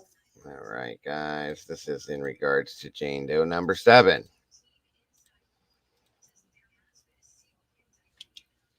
I sleep most of the time, but I take allergy pills daily now because if I don't, it's a mess. Sorry, folks. My apologies for that. I've actually been sleeping a little more than 4 hours a night, but typically I wouldn't because I'm always doing stuff like this, but it's okay. My apologies. And I try not to do that to you guys, but these pills are like really make me groggy. And I have to take it right before I start. It's crazy. That way I don't get all cloggedy, you know what I mean? But I agree, Annie. I agree. All right, this is in regards to Jane Doe number 7. This is coming from Call Your Landry, I think. Well, thank you, Nelly. I appreciate you. Let me know how this sounds, by the way, guys. That's a bad face I caught him in. And meanwhile, like I said, you guys are welcome to jump up here with me. Love to hear your thoughts on this. Here we go.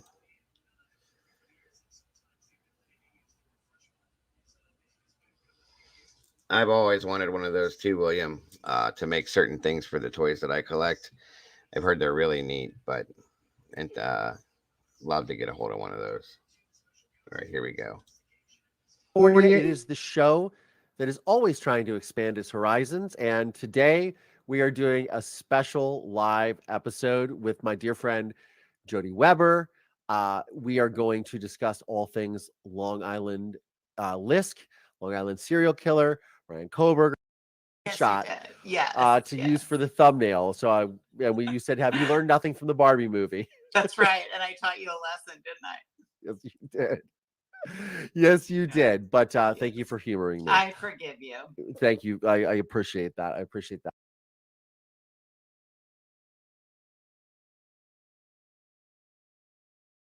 Hold on. Thank you for reminding me of that from yesterday. I did not get. Let me go back here and check, Nelly. Again, because all I was getting was a voicemail. It wasn't an actual email.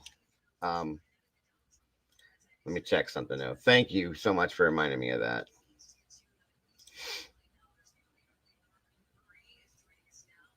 One second. Okay. So maybe it's there now. What's going on with this here? Why did it freeze? Okay, let's try this. It's freezing. Yeah, I don't know why my allergies are so bad this year. It's crazy. Usually they're bad in like the spring, not this far into the summer, but I guess the pollen and stuff is crazy right now.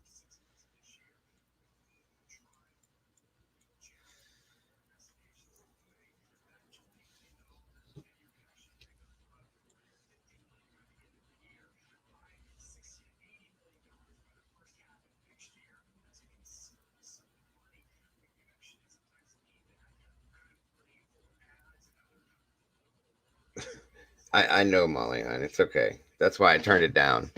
It's coming through the whole thing with the Discord. A lot of people get irritated with that noise, but it's okay, Molly. Thank you. I appreciate you. I didn't even see that in there. Hold on a minute. All right, let's try this. Come on. Here we go. All right, let's try it again.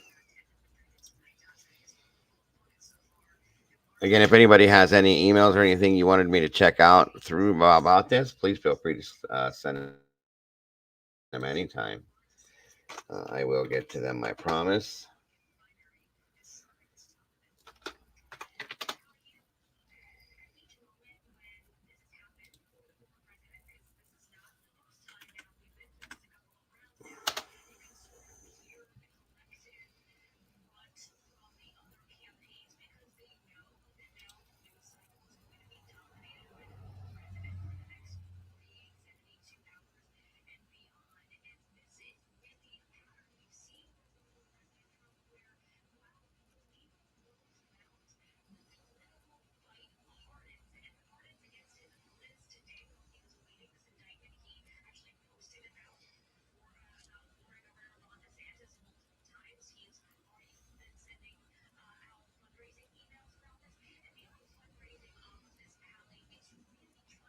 Hmm.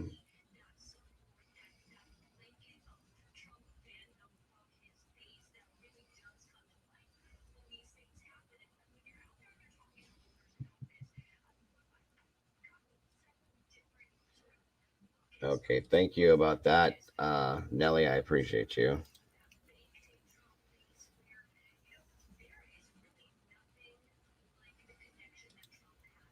Very, very much so.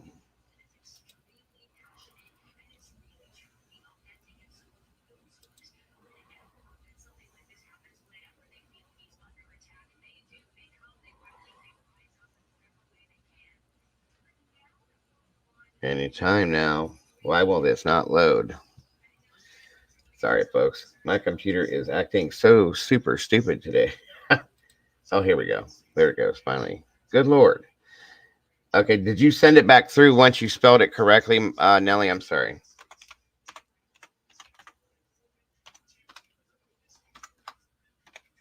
And if not, right, there we go. That's the actual email address right there. And just in case.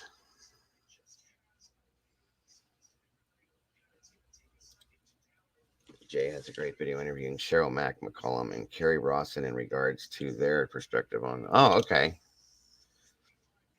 Gotcha. I guess nobody wanted to come up today. I should have picked a different day, I guess. I thought you guys would all be up here. I'm not tired, guys. I promise you. It's this medication right here. Does it to me all the time. It's only for a couple hours and then it kicks out and I'm fine. But I promise you I'm good. I did send it today. Okay. I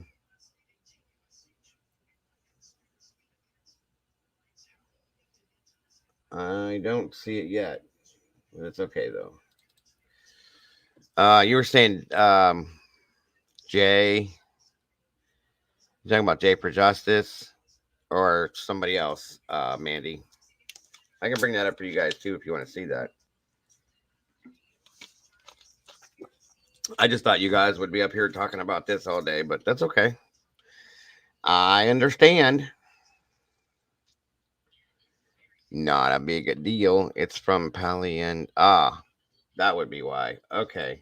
Thank you, Pale and Beyond.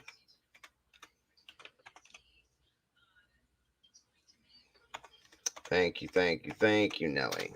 I was looking for it under your other name. There it is.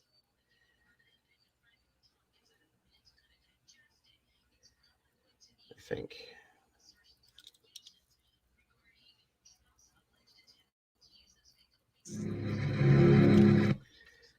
Okay, it was the documentary clip you wanted us to see. Is that right, Nelly? Yeah, I'll check into that too. What's up, Red Riding Hood? I will check into that too, Mandy, for sure. But I promised her I would show this yesterday so I could give her my thought on it.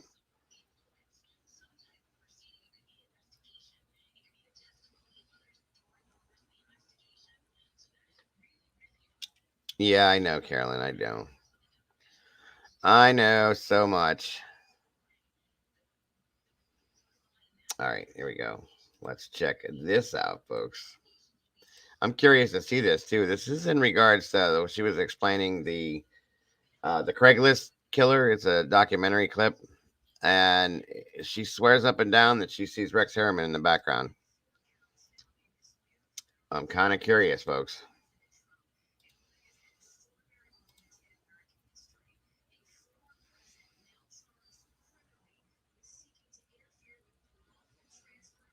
Absolutely, Devil Doll. Thank you, Mary P. I appreciate that. I did not know that. I'll check that out too. All right. Let me know if you guys can hear this okay. Please, if you will.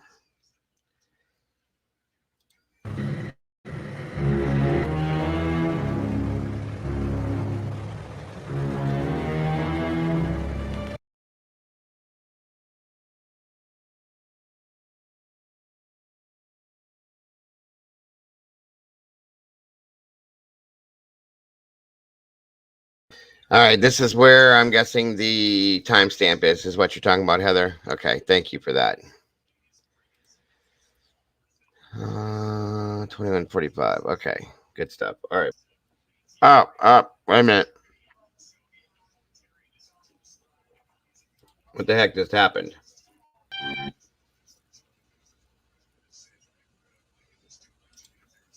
Right here, huh? These kind of serial killers who are fairly methodical and who You're talking about this guy back here with the red hat on. You think that could be him? are very Kib. men screaming. Thank you, Kib. Absolutely, Nikki. All right. Well, thank you for that, Nelly. I appreciate that. It very well could be. I'm not sure, but then I'll see that other one. We can look at that on another day, but when we go with that one for sure.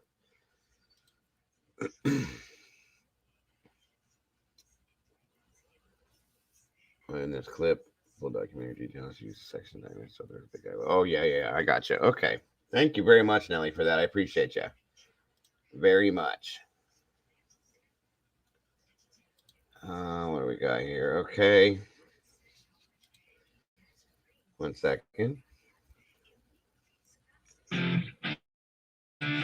Okay. This is something that Mandy brought up, said that it would be great for you guys to see this.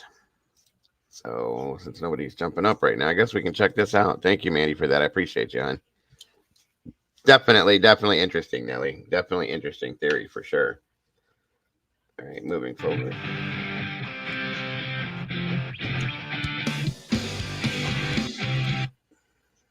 And speaking of this case, the one thing, There's Jay that I was thinking about, and his wife. Talking to you is one thing you said or we talked about is that when you're Barry Rawson and Cheryl McCollum, Rex Heuermann's families, it and never ends. Jay and his wife right there. This is never going to end for them. This never ends for you. And then also, there's a before and there's an after. So if you could kind of explain that to the folks, what you talk about this, if you could explain what that's like. Yeah, I was talking to Mac about that, and it's been something I wrote about too a long time ago. That like anything before that moment, I was knocked on that door, really was told that was BTK. So there's the before life of like, I'm going to call it normal life, and then people will push back at me and be like, okay, but then you're going to tell us all this other stuff that's not normal. And I was like, it was normal to me because I was born into it, right? Like that is my normal. I didn't know any difference. I didn't know like anybody would be different as a father. Like as I got older and I got to college and I was around other men, and I'd now in hindsight, so after is any point after I was notified who he was, in hindsight land, we talk about that a lot. Like I can go back and tell you all the times my dad wasn't normal or the red flags. But honestly, when people are saying like, well, didn't Rex's family see something, or what did law enforcement miss?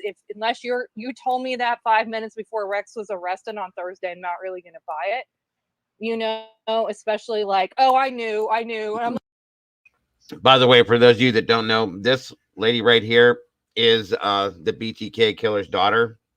This is Jay from The Shaming of Jay, and Shannon, his wife. The echo should be good now, guys. I should have covered it up. Sorry about that. But anyway, these two right here I follow very closely. They're very great at what they do. And this, like I said, this is the BTK killer's daughter right here. And she spoke out a lot on some of these things. It's very interesting to hear what she has to say. like, yeah, you do. That's why he wasn't like not arrested for 30 years or, that's like drives me nuts. But it's just how I define things. And so like when I'm with my family or closer friends or something, I'll say before or after, and they know what I mean. Like I don't even have to say before the arrest or after the arrest. It's just a way of like delineating time, but it's also like before the worst trauma, after, and there's not like there's an after trauma. You're always traumatized. It's just that point of time when everything was like shifted and changed and shattered. Yeah, and could you, kind of give the folks an idea of what has happened? So today, unfortunately, we're seeing the media is swarmed. The family went back to the house. The media is swarming on it. They're putting pictures, videos. I just can't imagine. And like get some of these comments where people are like, well, just go in a hotel or go somewhere else. It's not like these people are billionaires and they're just going to go on the Four Seasons and just ride this out. Like, can you just explain what it is, the after, like the immediate after, how it just was for you and what they must be probably going through? Yeah, you're dealing with so much, and like we don't know their finances. I mean, it sounds like Rex has a ton of property that is still being hunted down. I mean, I literally have a bunch of people in my DMs like, where do you think his property is? Mac and I have been talking about it. Like, there's so many people. I don't think anybody has an answer where all the property is. I don't even know if law enforcement does. There's some crazy things going on with property with this guy, like all over the country. But like, so you're talking finances, like the reality is you're not just dealing with like trauma and shock of finding out who your dad is. And then you're arguing. I was arguing with the FBI. I was trying to alibi him. Then I literally like turned him in on an 8th murder down the street, like within 30 minutes. Like from a practical side, like I wasn't even allowed to talk to my mom or my brother or any family for hours. Law enforcement's like, you can't talk to them. They had to clear us. Then my mom was traumatized, and so we had to get my uncle on, like to basically translate, because you can't put two traumatized people on the phone because they can't communicate anything to each other. This was before we had like conference calls and stuff. And like another reality is like my family, my husband and I, when I was married at the time, we didn't have cable. So the next day there was a press conference in Wichita. We didn't have access to it, so we had friends in Texas hold up their phones to the TV and we listened to it. And then literally, like if you saw at Rex's press conference, like people are clapping. And if you would look like behind the DA or whoever that was, there's like family victims there, right? Like why are we clapping? There's dead people. Like I understand, like Mac will say from a law enforcement thing, it's like this big victory, but why are we all celebrating and clapping? Like that's another reality. But then like finances, like my mom had a mortgage on our little 3-bedroom ranch house. She never wanted to sleep there again. She wouldn't have been able to handle it mentally, trauma wise. She wasn't safe there from like the lookaloos and the media and the creepers. People were tearing our house apart, like piece by piece, by like they stole our mailbox numbers on the house. And the reality is, Mac will tell you, law enforcement Welcome, have to go on to the Cappuccina. next case, and so they'll go and get what they need. Then they remove that crime scene tape, and they're done. Yeah, So it's a lot to manage. Right. That's why I wish people just show some grace, and like some of these people coming in here acting like they know how they would react or they would have known. It's like, come on, get out of here with that nonsense. You wouldn't have known. And don't tell me you would have left, or it drives me insane. But before I go on a tangent on that, Matt, could you give us like your perspective as far as like Harry was saying, like an investigation with the before and the after, and just kind of explain from your perspective what that is like? Well, the first thing I will just flat tell you is the investigation does not stop at arrest. In reality, it's just getting started. So for me, I want the war room. I want everything up on the wall so that I can see it. So for me, if I could have a room big enough, I would want every single internet search, date and time. I want every phone call from every cell phone, date and time. I want where the phone pinged. And then from there, I'm going to go out. Does he have any journals? Does he have any maps? Is he telling us anything? So once I get all his internet searches and once I get all his communication, then I'm going to overlay that. When did he meet people? So these text messages where he says, I'm going to meet you here and I'll pick you up, I'll bring you here, or wherever they're meeting, hotels, a street corner, his office, wherever it is, then I want that overlay so that I can see he researches, he gets kind of, ready. He starts purchasing extra minutes on these burner phones. He's got his hunting ground set, and now he's made contact. He's fixing to strike. So you can see this pattern. Also on those walls, again, because I'm visual, if there's any void in time, why is there 6 months where I don't have really anything? And I don't think that's going to be the case here, but I'm just saying, because I think he is not only addicted to that torture porn, I think he is about that all the time. but I want to know when he bought a gun, when he went to South Carolina, when he went to Nevada, when did he go to Connecticut, when did he go to New Jersey? I want all that so that I can see it, because again, now they're telling us there could be other pockets of victims, and maybe he was this strangler or this killer. You're going to be able to know that. You're going to be able to see that pattern so clearly that you're going to be able to tell the other detectives. I can tell you right now, her cell phone was missing. She was facing east. She was petite. She was a sex worker. She went missing on a Wednesday through Friday. Whatever it is, they're going to know. And it's going to be part of the overall, which I think is going to turn into a task force. Right. And you were saying, I think before we came on, that you probably wouldn't have been home, right? You would still be, you know, in your war room, just. I would not be home right now. You'd not be home. She would not be home. I would not be home. And how long do you think it's going to take? Like, I mean, this is an undertaking like nothing we've seen. And let me tell you why. There was no real time for Bundy. There was no real time for some of these folks because we didn't have the technology we have now. We got flock cameras. We've got cell phone pings. We've got 7 cell phones. We've got him researching specific, and this is critical to me, very specific pornography. So if you see anything that he watches and it's going to translate to this scene, has he looked up anything about the head? Has he looked?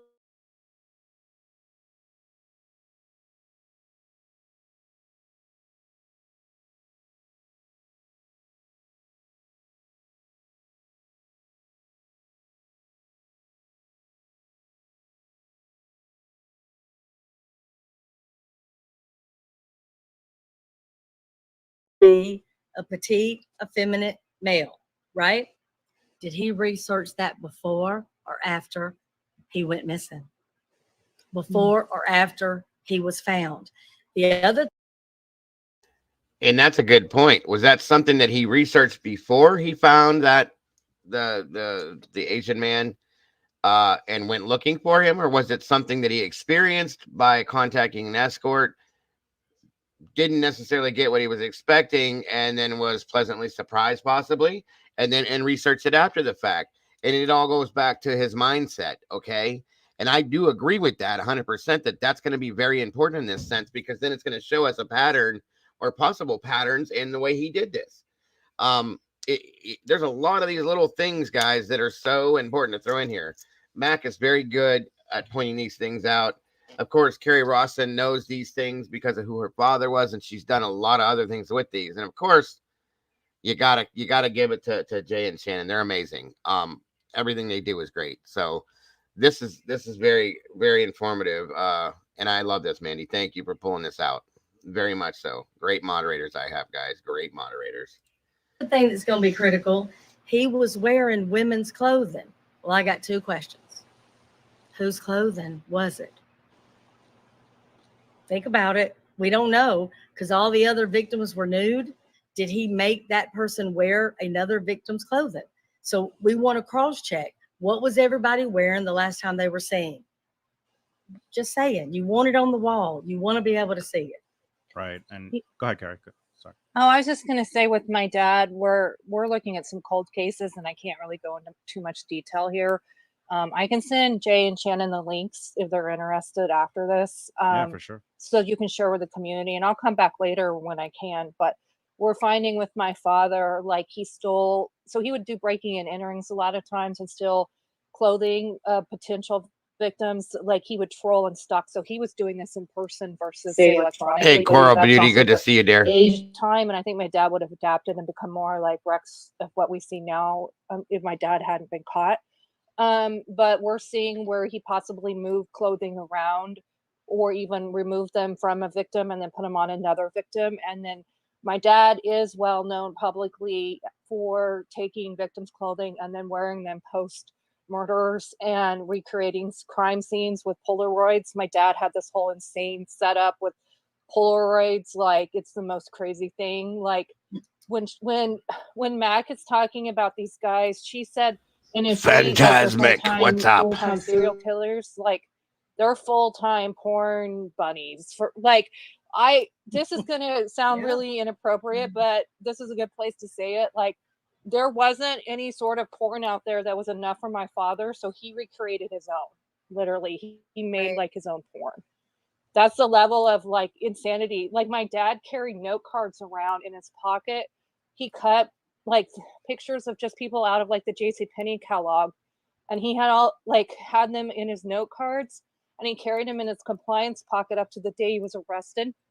And I swear to God, I saw that stack of note cards, but I didn't see the women on it. And like, after he was arrested, when I got home, I was in my bedroom trying to clean it out. And unfortunately, my dad had turned my bedroom into like BTK Central. So that's fun. Like, explain that one. But like, I found a like true crime book on a shelf, and it was sat weird. And I was like, wait, somebody had been reading that and put it back. And I picked Mary P. Mac is an investigator. Carrie Rawson is the BTK killer's daughter. And the shaming of Jay is a community. Yes, they do the same thing we're doing here. They're on Publicly Buzzed a lot. And this is his wife, Shannon. They do great stuff here. So yeah.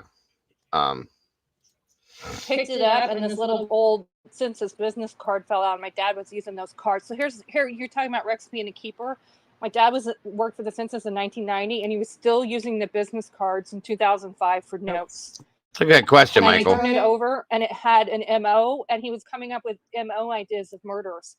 He had murdered like 30 some years ago. Why is he still trying to figure out how to murder? Like, he was coming up with new ideas, because like Mac will tell you, like they adapt and change like with the time, and then they change like their techniques so they don't get caught. Right. Well, Bundy's a perfect example. Bundy beheaded some women. He strangled women with panties. There's a link for Cheryl McCollum, or Mac as they call her. Like I said, she does really great stuff. She's a cold case investigator, and just like she's amazing, guys. Seriously, she's always reminded me of she's an actress that, oh gosh, she was in Misery and Dolores Claiborne and all those movies and stuff. What is her name? But she's always reminded me of her. Kathy Bates. I think she's great investigator, very smart. Absolutely, B, no problem, hun. Make sure you guys are good over here. Coach Kev, what's going on, buddy? Good to see you here. Yes, I agree on that one. Absolutely. Thank you for joining us today, sir. Hose, and then he picked up a log and blunt force trauma. I mean, he didn't even take the weapon with him. So again, they will change their MO. Bundy, because we're looking at this scene, because they, sometimes you think, well, this person doesn't fit because it doesn't fit their MO. They may not have an MO. So again, Bundy, yes, there's the co-ed. You can't do anything but connect them. It's very clear. They're petite, long brown, straight hair, college, all that. But then you got the 12-year-old girl. So when you're talking about this level of perversion, and you're talking about somebody so twisted, and you're talking about somebody that they are connecting this with their sex life, this is the monster you're going to get. And I'll tell you something, when you hear things like Rex called the victim's sister and told the sister what he did, he was naked when he did that. I'm telling you, this is a person, it's a different level than what we've seen. Right. One thing I want to talk about, and by the way, let me put it in there again, because listening to your pod, you brought this up, Carrie, and I wanted to bring it up, and you could both comment on it. There it is, guys. Make sure you're checking it, giving it 5 stars, guys. But one thing I want to talk about, Carrie, you talked about when if anyone was going to talk to Rex, or anyone's going to talk to someone like this, they're going to stare into your soul, and they're going to tell if you're bullshitting them. Like, you really got to know your shit. So I was wondering if you just kind of talk, both of you could kind of comment on, what you're dealing with when you're trying to talk to someone like Rex, or, I'm sorry, it's not funny, but these. Just so you know, Coach, we're doing open discussion in regards to all of this today. So you're absolutely welcome to jump up here, my friend, and speak your mind, theory, opinion, thoughts, whatever that is on this. There's a link here in chat for you to click on if you're interested in jumping up, if you have the time, of course. I heard you a lot of interesting, amazing things over on CJ's channel yesterday. Very much respect you, sir, and know that you're welcome to jump up here at any time during this. These guys, they're such predators. Like, they're hunters, right? And like, if you think of somebody hunting and like hunting down their prey, like, okay, so like we know Rex duck hunted and then maybe used it as cover, like to dump the bodies. And then I'm sure that influenced his camo choice and his burlap choice. Like, I'm learning all this stuff about duck blinds and duck boats and marsh. Yep. I had no idea Long Island, like, you guys have so many people, but it has like a lot of remote marsh. It's beautiful. I had no idea. Oh yeah. Like, but when you're talking about these guys, like, they're so good at hiding who they are. They're like, they've got all these layers of hardness to hide, like, that there's nothing inside. They're all broken, messed up inside, and they don't want anybody, like inside they're nothing, and they don't want you to see that, and then they're taking that out on their victims. But like, if you were to spend Thank you, time Heather. with them, they're like they nail you. And if you're going in to like question them, interrogate them on their case, when they're that level of a predator, and if you don't know your stuff, they'll be done with you very quickly. They will call you out and be like, you're not worth my time. You're not worth my ego. You're not a worthy match to my brilliancy of what I've done. Yeah, I mean, I don't know. Did you guys see the interview he did, which just blew my mind? The interview he did for like an architect channel on YouTube. I don't know if you guys caught that. Realty. Yes. It just, first of all, blew my mind. First of all, like you're talking about, you could tell this guy was high on his own supply. This man just thought he was just the greatest thing and he just thought he was brilliant and funny. And it didn't help. Didn't help the interviewer was like, thought he was hilarious. I'm like, dude, he's not that funny. Relax, interviewer. I don't know why. But to me, what was crazy is this man, is going on a YouTube channel. He's putting himself, he just not a care in the world. And he doesn't think he's going to be caught, right, Mac? And then you see the switch. It's been pulled down, but somebody saved it. You see that switch with that when he starts talking about. He says, "What is your favorite tool?" And you see what I call the BTK coming out. You see what Rex says, what Gilgo Beach. We need a little you see Rex coming out, for lack of a better word. Yeah. Well, I just thought when you were talking about that, Carrie, about how they make you prove that you're worthy to speak to them. Basically, I know your dad did that just in before, when he was vetting his reporter for the Wichita Eagle, right? He was like, if you can't solve this code, you can't, talk about me, basically. So I can't imagine. I mean, I know I would, Mac, maybe you can speak to how you go into a room with this kind of person. Respectfully. And let me be very clear why. Shannon, you have 3 children. If a teacher tries to tell you about one of them, you already know. You know the truth. So if that teacher is incorrect, if they're misseeing or misunderstanding a behavior, you are the expert. In this scenario, Rex is the leading authority, potentially, on the Long Island serial killer. He knows more than anybody. Criminal Mind Holes, would you be interested in coming up here and speaking on this today? Any opinions, theories, thoughts, or feelings about this? It's an open panel, open discussion in regards to this today. You are welcome. I just ask that as you come backstage, you just show me your quick face real quick to realize that you're an actual person, and then you can put your icon up and jump up. If you want to jump up here, you are welcome to do that. Just letting you know. Else. He knows when it started. He knows the first pornographic magazine he bought or stole. He knows the first victim. He knows the first time he punked out and couldn't kill somebody. He knows when the rape fantasy started. He knows when he started at home making bindings and ways to capture somebody and keep them, whether it was stealing a handcuff from somebody or braiding different rope. He knows. So if you try to go in there and say, well, you're probably psychosexual, blah, blah. He already knows what you don't know. So you're already at a disadvantage, and he has studied you. Part of what we know he researched was, what do the police know? It would not shock me at all if he went to bars and had conversations with off-duty cops. Hey, y'all any closer to catching that SOB? And cops, 6 or 7 beers into it, no, man, they won't even give us enough money to set up trail cams or whatever it is. But the best analogy that I can give you, again, Shannon, is you. You're on a podcast right now, and I bet you at least once you have gone, oh man, back to school clothes. I got to get on that tomorrow. You can't stop yourself. You're listening for them.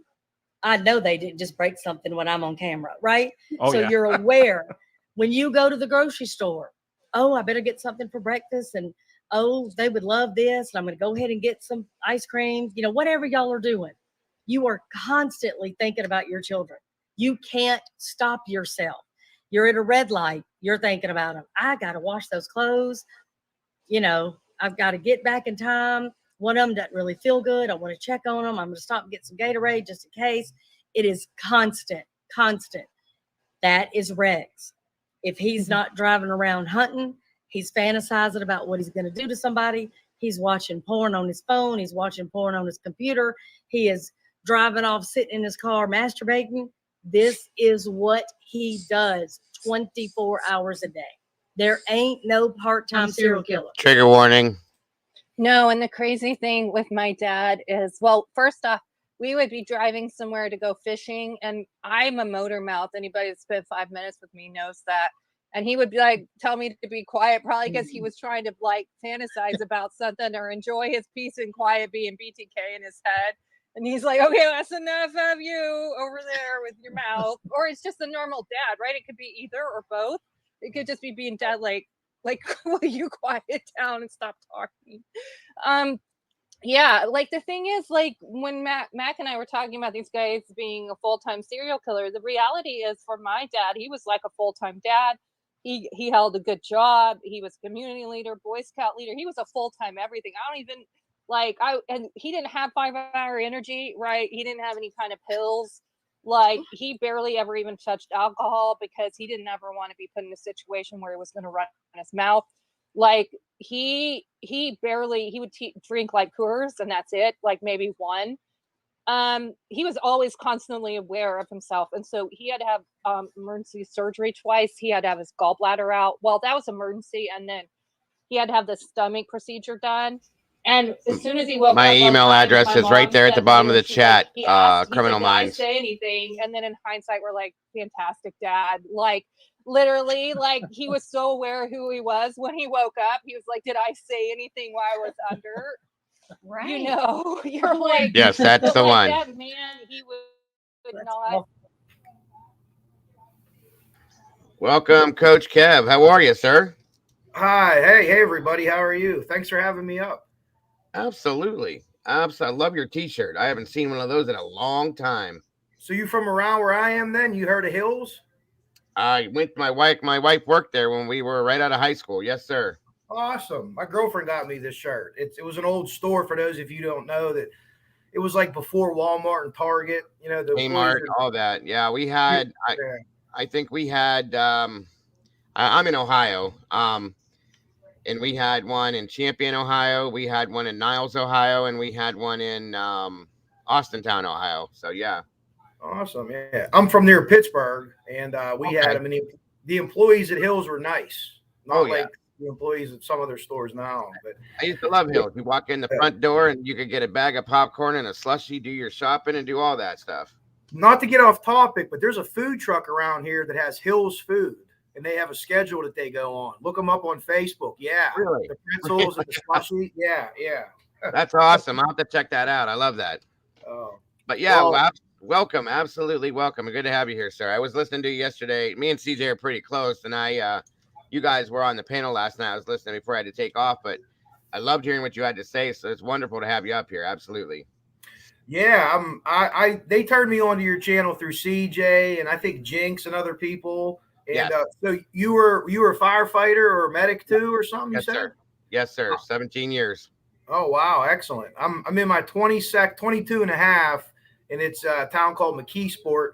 You Yep. probably heard of it, not Yes, for I good have. things, because it's a little Yeah. bit of a rough area, but It is, but it's where it is. I'm not too far from there. About 45 minutes, I'd say. oh, cool. So you're right across the border then, probably. Yes, sir. Oh, Yes, sir. okay. I'm right near, I think, the closest place to where, well, it depends on where you go, which direction. I'm very close to Sharon and Farrell. Okay. And then, like I said, about 45 minutes to get up near the Keysport, Pittsburgh areas, and so on and so forth. So, yeah.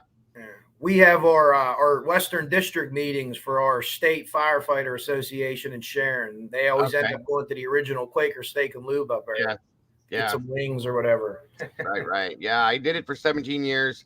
I got hurt pretty bad, back problems, so I had to kind of forcefully retire. Oh. And then I ended up being a salesman for a few like auto parts, Napa auto parts, advanced auto parts, and stuff like that. And then it got to be where I just couldn't stand or sit for too long. So I've resulted to doing this, and I absolutely love it. So it is what it is. Yeah, I'm ready to do something else too. You know, you 22 and a half years. Some guys could do it for 40. Yeah. But you just, I mean, I've seen enough. You get burnt out. That's right. Yes. Yeah. I think I always say this that human beings are like a carbon monoxide detector. And, you know, inside the carbon monoxide detector, there's a little disc. And no matter how good that detector is, once that disc fills up, there's a little bit of carbon monoxide in your house, usually all the time. Once that disc fills up, it's no good. You got to throw it away and replace it. Some guys' discs are real little, some guys' discs are real big, but once that disc gets filled up and you've seen enough and you went through enough, that's it. You're just you got to go. You're just no good anymore. It chews people up and spits them out, or our industry. You know, I've seen. I guess you could consider it. I've been told I have a form of PTSD due to the things that I've seen and experienced, and so on and so forth. And I guess we all probably have a bit of that if you're in this field. The things you see most of the time you don't unsee. Once you've seen it and smelled it, it's there for the rest of your life. the smell, yeah, you can compartmentalize it a little bit here in the back of your mind or something, but it's still there. And yeah, trauma is real. That's a fact. That is a fact. But I enjoyed every bit of what I did. I absolutely loved it. And if I could still do it, I'd still be doing it right today. So I got my diagnosis in September of 2013 for PTSD, and it was a cumulative thing. There was one event that happened, and then it kind of like knocked down the dam and brought everything in. And here in Pennsylvania, I don't know what you guys have in Ohio, but that's how I got my medical marijuana card. And in our contract, in our union, we're allowed to have our medical marijuana card. Our city agreed to that. Pittsburgh's the first one that I know that did it. But we're able to prove that it's getting guys off opioids. It's maybe making them drink less. And we need to lower the suicide rate. I've done videos about this, and I watched some of your video yesterday, which was excellent. That's the reason I chimed in today, because I was going to comment on yesterday's, even though whatever you were talking about. Right. That's such a big deal, and it's invisible. And us as men, alpha male, fire, EMS, police, we don't want to talk. And 20 years ago when I started, you didn't really talk about this. You went and had beers after and kind of like grunt your way through it. Now we talk. We have a team of people, and we're actually hoping to have a strain of marijuana named after the McKeesport Fire Department. Okay. And a portion of the proceeds will go to a PTSD fund for first responders. I'm working with a company called True Live right now, and we're trying to figure that out. It has to go through the Department of Health and all that type of stuff. Of course, that sounds amazing. That is amazing. And it isn't just like we're getting high, smoking joints all day at home. There's tinctures, there's creams. I have health issues from playing sports, not health issues, but like old injuries. But But I appreciate what you're doing, and I don't know if people know this, but more firefighters die every year. More paramedics die every year, and more police die every year by suicide than they do in the line of duty. That is a fact. That can't happen anymore. We have to find a way to stop that. That is one of the reasons why I like to do these mental health shows. Monday we're doing one, and it's all devoted strictly to mental health, PTSD. Oh, good. That's cool.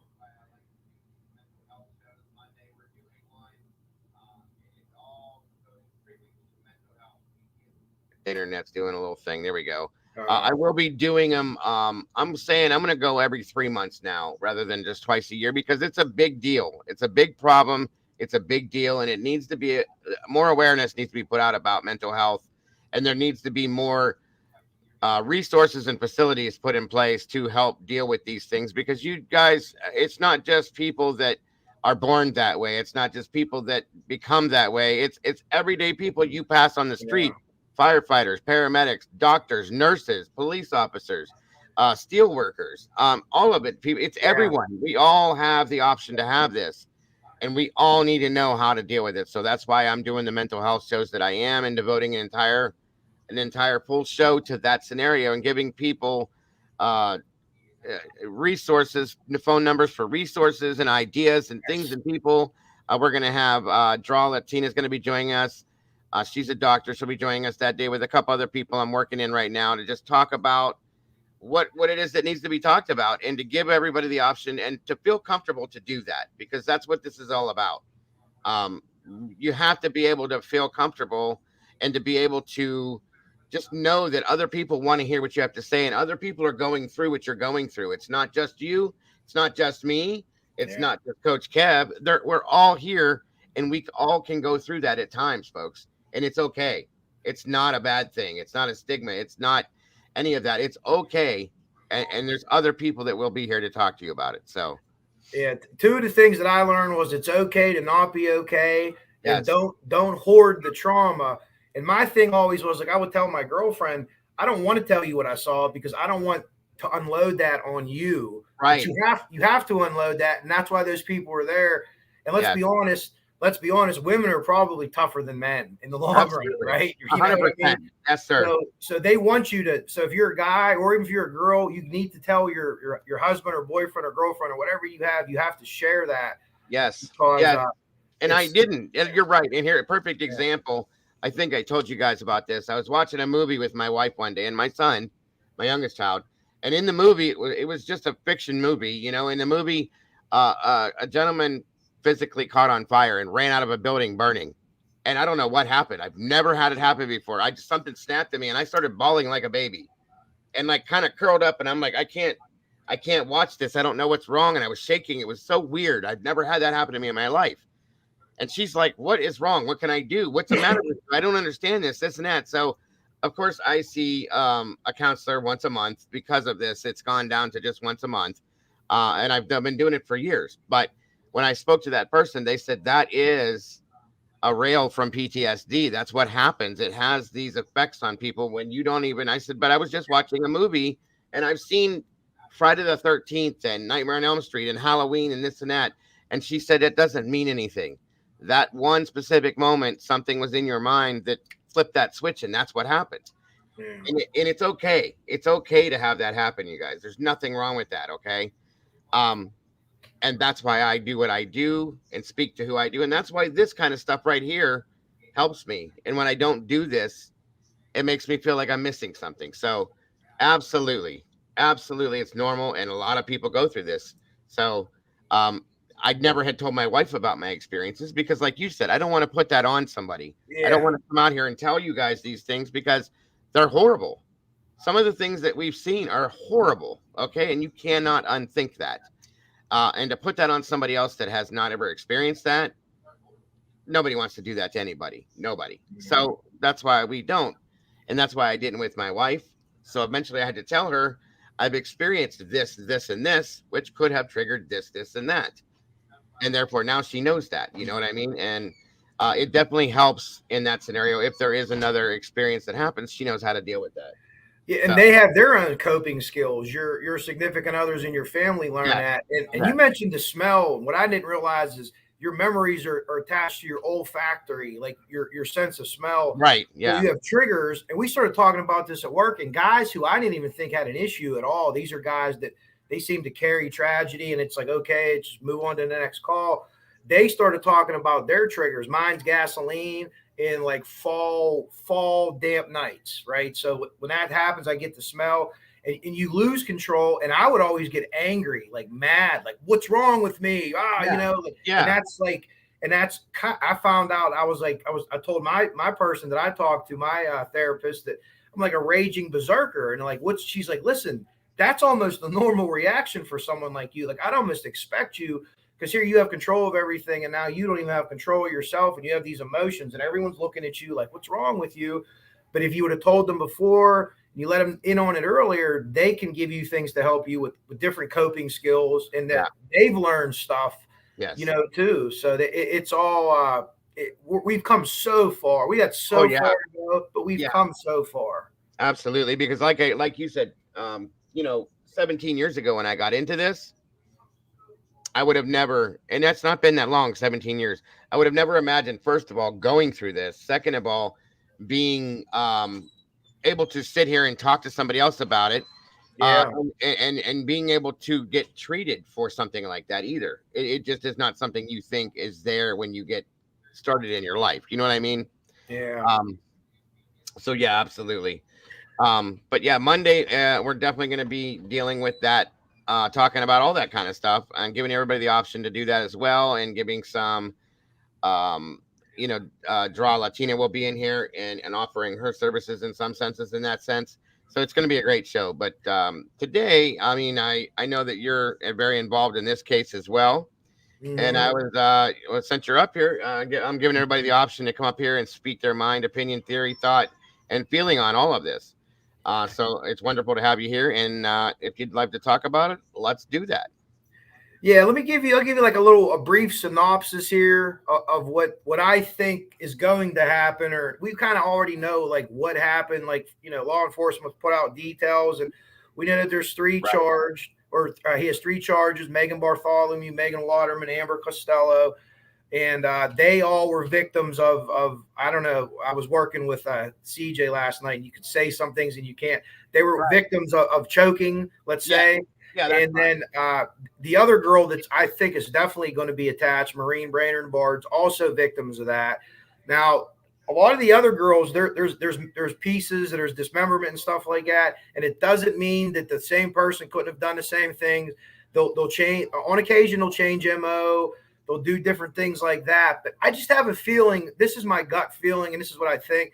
That you're going to get those four, and maybe some of these other people, these names aren't going to go to Rex, but I got to believe that they're searching South Carolina, they're searching Nevada, they're searching Alaska, they're searching upstate New York, I believe we're searching somewhere in Virginia. I got to think that he has more, because you don't start this at age 43 or 45 or whatever it was when they found where the first girl went missing. I could see him starting late 80s, early 90s. Usually age 26 or something like that. And sadistic. I heard you talking about sadistic, or in that video, sadistic. If you're going to call and reach out, you're incredibly sadistic. And that means a couple of things. He's not unaliving anyone in that green Chevy Avalanche that he gave to his brother in South Carolina that they took. He's taking them somewhere because he needs time. Because in order for him to achieve what he wants to achieve, he has to inflict pain on others. Yes. And to me, sadistic people are the most, or the sickest, or the most mentally ill, whether they consider them crazy or not, because you have to hurt someone else to feel good. That's and right. How do you get like that? I think his father dying at age 11, something happened. We're going to find out mom was overbearing or something like that. In there, yeah. And I found one picture of his mother, and it's not a great picture because it's from a yearbook. But if you could find more pictures, I'm willing to bet that these girls, his mom was short with red hair. I'm willing to bet that these girls are almost like a surrogate, like Ed Kemper. Yeah. Once he unalived his mother, we drove to Colorado or whatever, but he turned himself in. He didn't have the feeling that he really wanted to do it anymore. He thought because everything was a lead up to that. Yeah. So in some sick way, but I think there's going to be more. I don't know if it's going to be any of these people that we know the names of that are on the beach. And what does that mean? Who's dumping them there? Is it a crew of guys in that neighborhood that rent escorts that see these girls as disposable and they could just get rid of them? Right. They think they're better. Is there another series person doing things? Can we give any of these to Rifkin or the other guy in Manorville that's convicted? I don't know, but maybe that's just like a dark place on earth. Maybe they need to just bring in barges of sage and just burn them and just say, hey, let's Clean it out there. Clean it out. Right. Yeah, but it's so bizarre. The doll thing. They took a doll from his house, and that Right. I believe it was a doll. I believe that he homemade that case. I don't know if you've talked at all or heard about the dolls that were left at various memorials or things like that. The police talked about that briefly. This was years ago, and Carrie, Dennis Rader's daughter, talked about it. And it was actually a victims advocacy group was holding like a vigil, and they found these dolls. And it just makes me think the doll in his house, maybe I'm jumping a bridge. One doll had the mouth like pulled out of it. So I was interested in that particular doll. If that's supposed to be someone, does that match a method of unaliving or something? Yeah. But Yeah, it's right. so long and it's so crazy. One prediction I have is once he's either found guilty or he knows he's done, we're not going to be able to shut this big SOB up. I think he's going to talk and tell you everything about everything. And we're Like going the to find interview. anybody that has not been found at that point. They'll be here. They'll be there. They'll be there. They'll be there. I agree with you on that one. And that is, I can agree with you. I see. We've talked. I don't know how you feel about this. A lot of people have said this too. That, of course, going back to Shannon Gilbert, they have kind of detached her from his part of the investigation, stating that they don't feel that she's involved in that. I do and I don't, okay, because of, knowing what we've known from before, but it's been brought to my attention by a few people, and I can almost see this based on Dr. Hackett and the fact that, there were, it seemed to be upper scale white collar people involved in this scenario. And it made you wonder, somebody had said something about, if it was a group of people that were doing this and pretty much dealing with situations on their own, and brought in Heuermann as possibly somebody that was a cleaner that was taking care of these scenarios. And maybe that he realized at some point that he enjoyed it so much that he went off on his own doing these things as well. And I said, it's a very interesting theory. To think about, obviously we haven't seen that at this point, but it is definitely an interesting theory. I don't know what you would have thought of that possibly. That's the first time that I heard that, and I would have to run it down a little bit, but it certainly is plausible for sure. Right. The other one was these guys were higher ups, and whether the old police chief or Commissioner Burke was involved or not, these people were aware that there was a series going on, and they were finding bodies. Yeah. Maybe they had something happen with one of these girls, and they unalived them, and they says, well, let's go dump them over here, and maybe they'll think that they're tied in with this other person. Yeah. And so it's hard to rule anything out. The only thing I would say is with Heuermann on that, normally what we see with the series people is they work alone. There's a few teams, there's a couple been teams, but like they covet this. They don't want anyone to know this information. They're smarter than everyone because they're the only people in the world that know this. But Dr. Hackett, talk about a bizarre character, faking the heart attack in the interview, calling the girl's mom the next day. I run a home for wayward girls, and then he's not drugged down to the police station and interrogated for hours. No, it's beyond bizarre to me. And there was a statement made that they weren't going to, or no, not that in a crime. Sorry, different case. Anyhow, the fact that she was found right in his backyard, basically, with all of that other stuff happening. I mean, if you don't see it as strange, then there's something going on. Okay, you got to open your mind a little bit more and see that then, because it's crazy to me. So.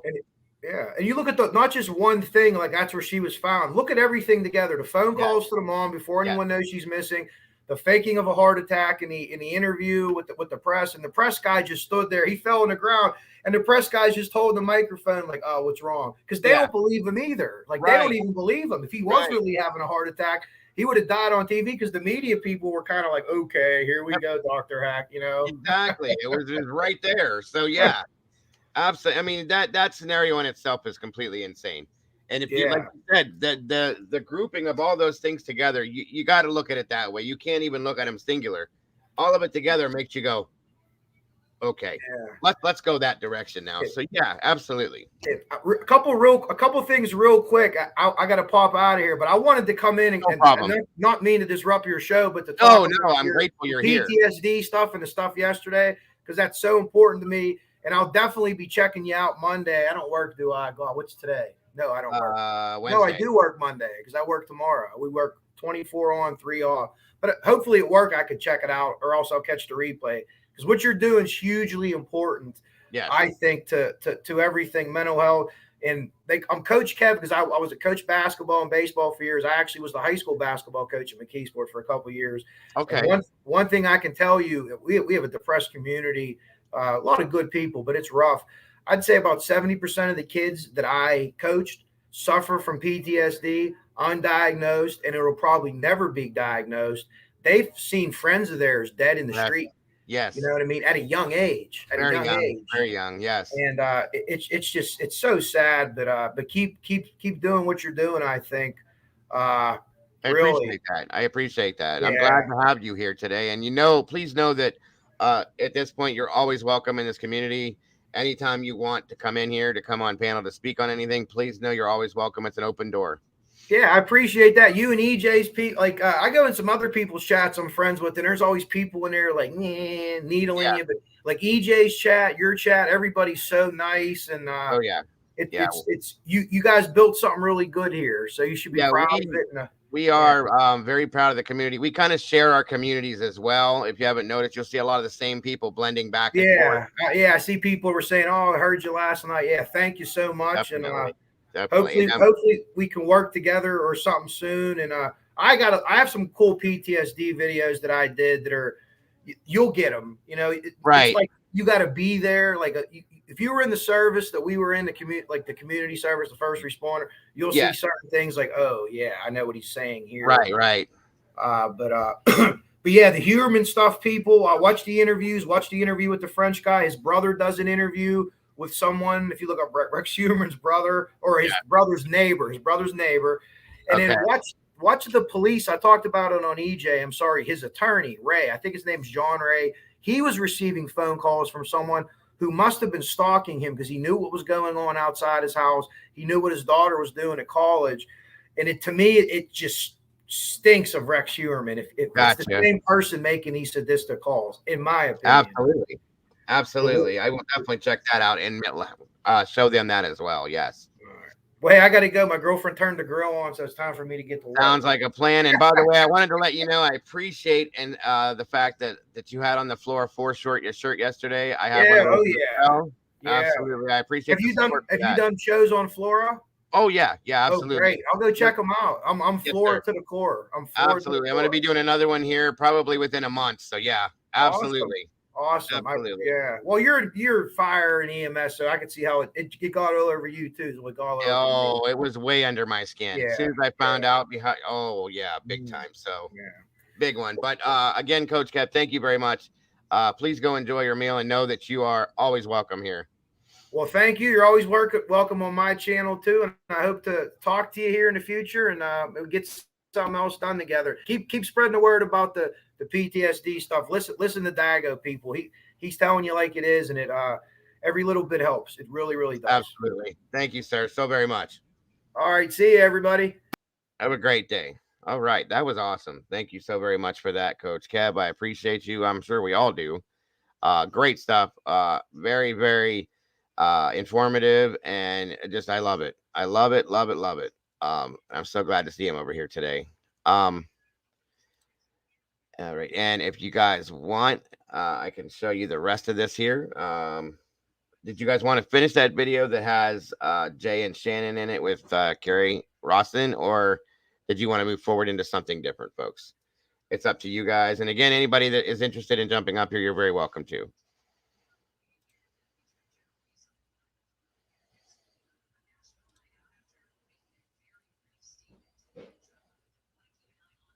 Jack Nagasaki, good to see you here.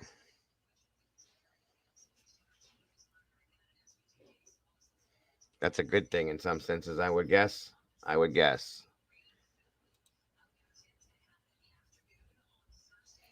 Oh, yeah. I agree with that one, too. His brother is definitely sketch. Very much so. Yes, thank you so much, Coach. That was awesome. All right, guys, let's pull this on here forward then. Again, we'll see what else we got here and talk about a little bit more. And thank you guys for being so polite and receptive to our guests. That's very much appreciated. And we are going to be looking into Rex's brother, and like he said, the neighbor. And I have a whole list of things to look into. So your chat has stopped. That's very weird. Hold on a minute here. Let me check something. 1 minute.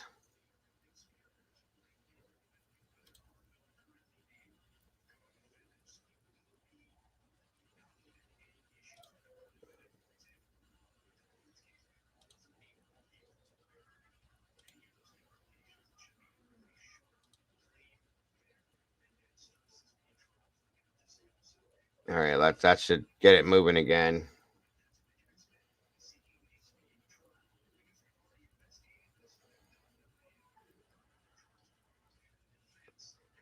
Okay. All right, I think we're good. It looks like it's rolling like crazy on YouTube right now. Let me see something.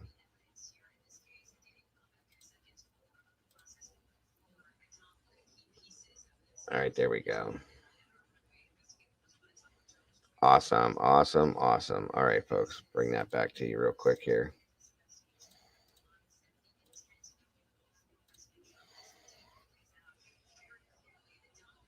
Thank you, Heather, for that. There is, oh, wait a minute. Bring that back down. I hit the wrong thing, guys. Sorry. There's the link for Coach Kev's right there, guys. Please check it out. Show some love, subscribe. It's definitely worth it.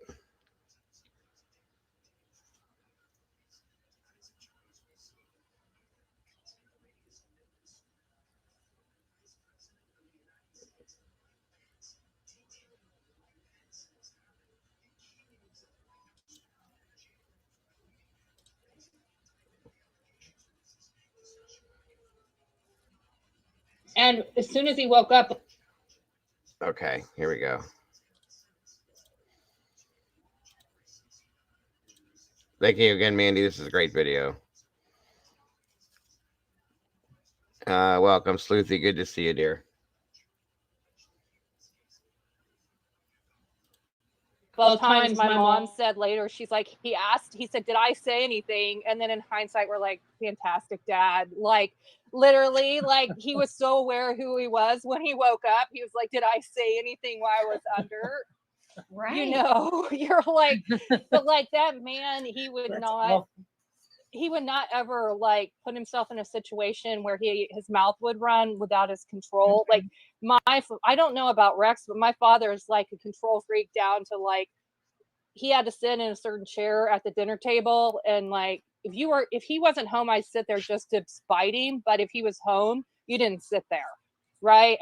When he got home at lunch, like we're all home later, like we're all coming home to eat lunch. We all have to go back to our jobs, like say over the summer, like we're teenagers and stuff. We're all basically fighting over the leftovers. Dad got first leftovers, right? Like dad got the bathroom first. Okay, so he's such a control freak. He would come home at noon every day, and then he would sit in the bathroom for 15 minutes with the Wichita Eagle, right? So forget it. If you need to go to the bathroom from like 12 to 12:15, you ain't going to the bathroom. Hang on, guys. I got to fix the chat again. Sorry. 1 second.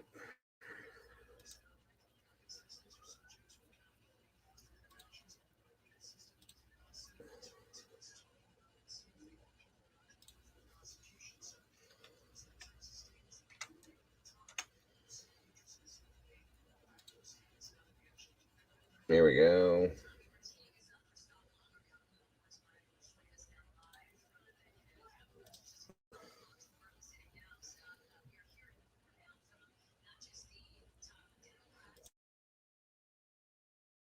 Like we're teenagers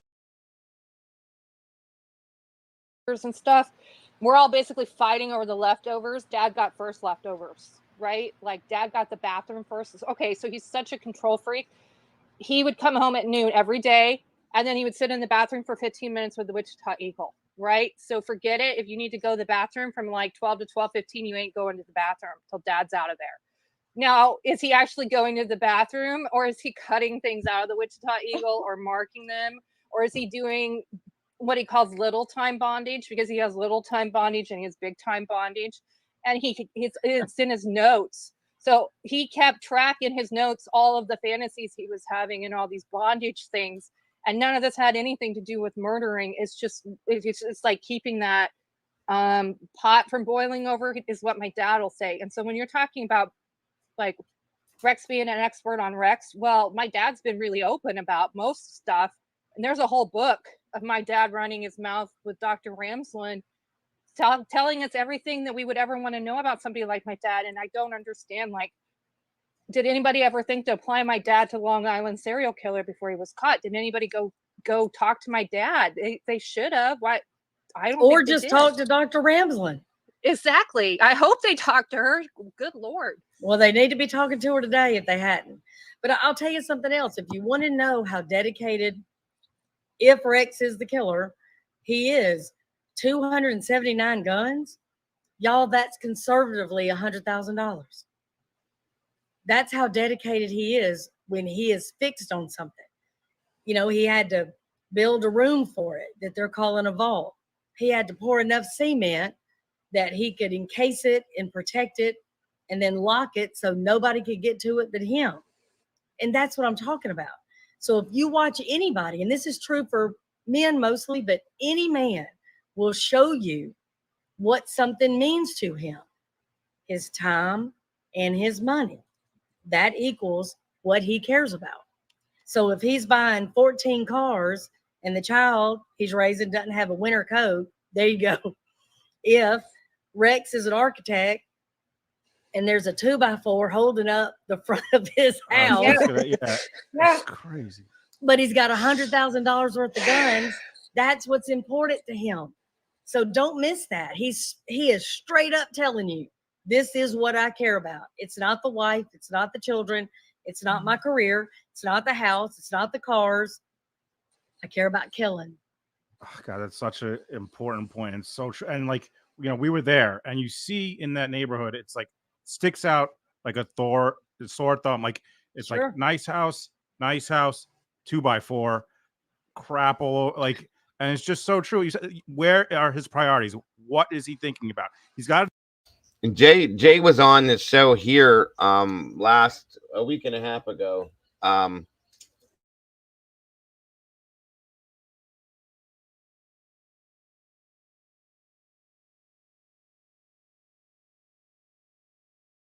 Sorry guys, my son was talking to me.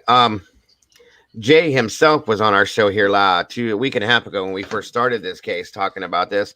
He had went and visited Heuermann's house, was standing across the street from it. He couldn't go inside, obviously, and was talking about this specifically right here, how much of a mess the place was. And like the fact that guy's an architecture and had no ideas about how to take care of his own home and wanted to do it. It didn't look like he was doing anything other than thinking about this because of his mindset, obviously. So it was great to have Jay here, as always. He's got enough money for that room, but the house about to fall down. He's going to shove a 2x4 up there and fingers crossed that it's going to, work out. And have a solid iron door in the, like, I can't even imagine the cost of that alone. Correct. And that's what I'm telling you. And for the single women out there, men will tell you, they won't hide it. If he's got $5,000 worth of golf clubs, don't get mad that he's going to play every weekend. Sugar, I can tell you he's playing. If he doesn't have one boat, but he's got 5 boats, okay, he's going to be fishing on your anniversary. So either you pick up a fishing pole and get happy about it, or you find your own hobby, because he's gone. He's telling you. And it's all not negative. Don't misunderstand. It's not negative. My grandmama used to say you'd rather have your man on the golf course, than the strip club. Okay. Again, where are they spending their money? Rex ain't hiding his priorities at all. Such an awesome point. And I'll tell you another thing. Go ahead. The family is traveling. That's when he's killing. He ain't going with them. I mean, everything is such a solid clue. I mean, it's right there, baby. By the way, everyone who is saying they love, I don't know if you can see the chat. The people are they love Matt, guys. I already put the podcast in there, but here's the Twitter. Let's do the Bo effect. Let's just show. Let's, get the follow. She got it. We were just talking before this. Mac had her account hacked on Twitter. She had like 7,000, and she had to start all over again. So if you are not following her, you're gonna love her. You already do. Make sure you're following that 149 Zone 7. I just put it in there. Check it out in addition to the pod, and give it good reviews. I appreciate that. And again, that's the kind of thing I'm talking about. And Carrie and I talk about it all the time. This is a game where it's supposed to be real competitive. Look what you're doing. That's crazy. You don't even know me. This is the first time we've ever done anything.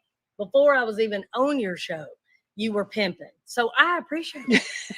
So much. He's the one that started pimping for me because I need some support, and I didn't want to do it myself because of trolls. And Jay and Shannon are the ones who started that, and then they helped me, and then they got the ball running. And then the other night, I didn't want to do it again, and somebody's like, "Look, just do it." They're like, "You've been like busting your butt all over national TV, and you're not being paid." Like, That's go ahead. right. Like yesterday, somebody posted that I'm worth $5 million. I was like dying, laughing. I was like, have you watched my YouTube? Like, what? Like, oh God. Oh, and then I pulled up this whole article that was talking about my husband. I'm not married anymore, like how he's my lover. And I was like, what is this, like Chat GPT AI? Like, what is it? It's talking about how I like have this like magical relationship. I was like, what is this? Well, it's bad. That's what we're all about here. We want to support good people because we know that there's a lot of shit out there. We see it in the chat. We all know it. Everyone in here who's on the fucking internet sees it. But when we find good folks, we're gonna go out of our way to promote the good folks. That's what we're all about. And then when Carrie vouched for you, Mac, we're like, we're going in. I vouched for Mac. I appreciate it. Mac's been taking care of me for like. Well, that's what you said. She was like your mama bear or whatever. Mama bear. And it was so funny. I will remember forever the day we are sitting. So Jay told you he's not into true crime. He just starts tweeting about Murdoch. He gets all this, like, all these people following him. He turns to me. I am on the couch and I literally have a near stroke because he's like, hey, an author followed me. And I'm like, oh, really? Who? Carrie Ross. And I'm like, she's his daughter. I'm like, her book is incredible. Are you kidding me? She followed you. I'm like dying. And he's like, okay, well, so you're a good person. And I'm like, yes, she's like the best person. And so, I mean, we will not vouch for just anybody, but vouch for Mac. Mac's like the queen of crime, like Crime Con. She's got like a whole table set up. Like I was still lost. Like I've been like leaning on Mac for years. I don't even know how long. Like before I was public hardly. Like Mac's been taking care of me. That's funny. Vouch for Mac.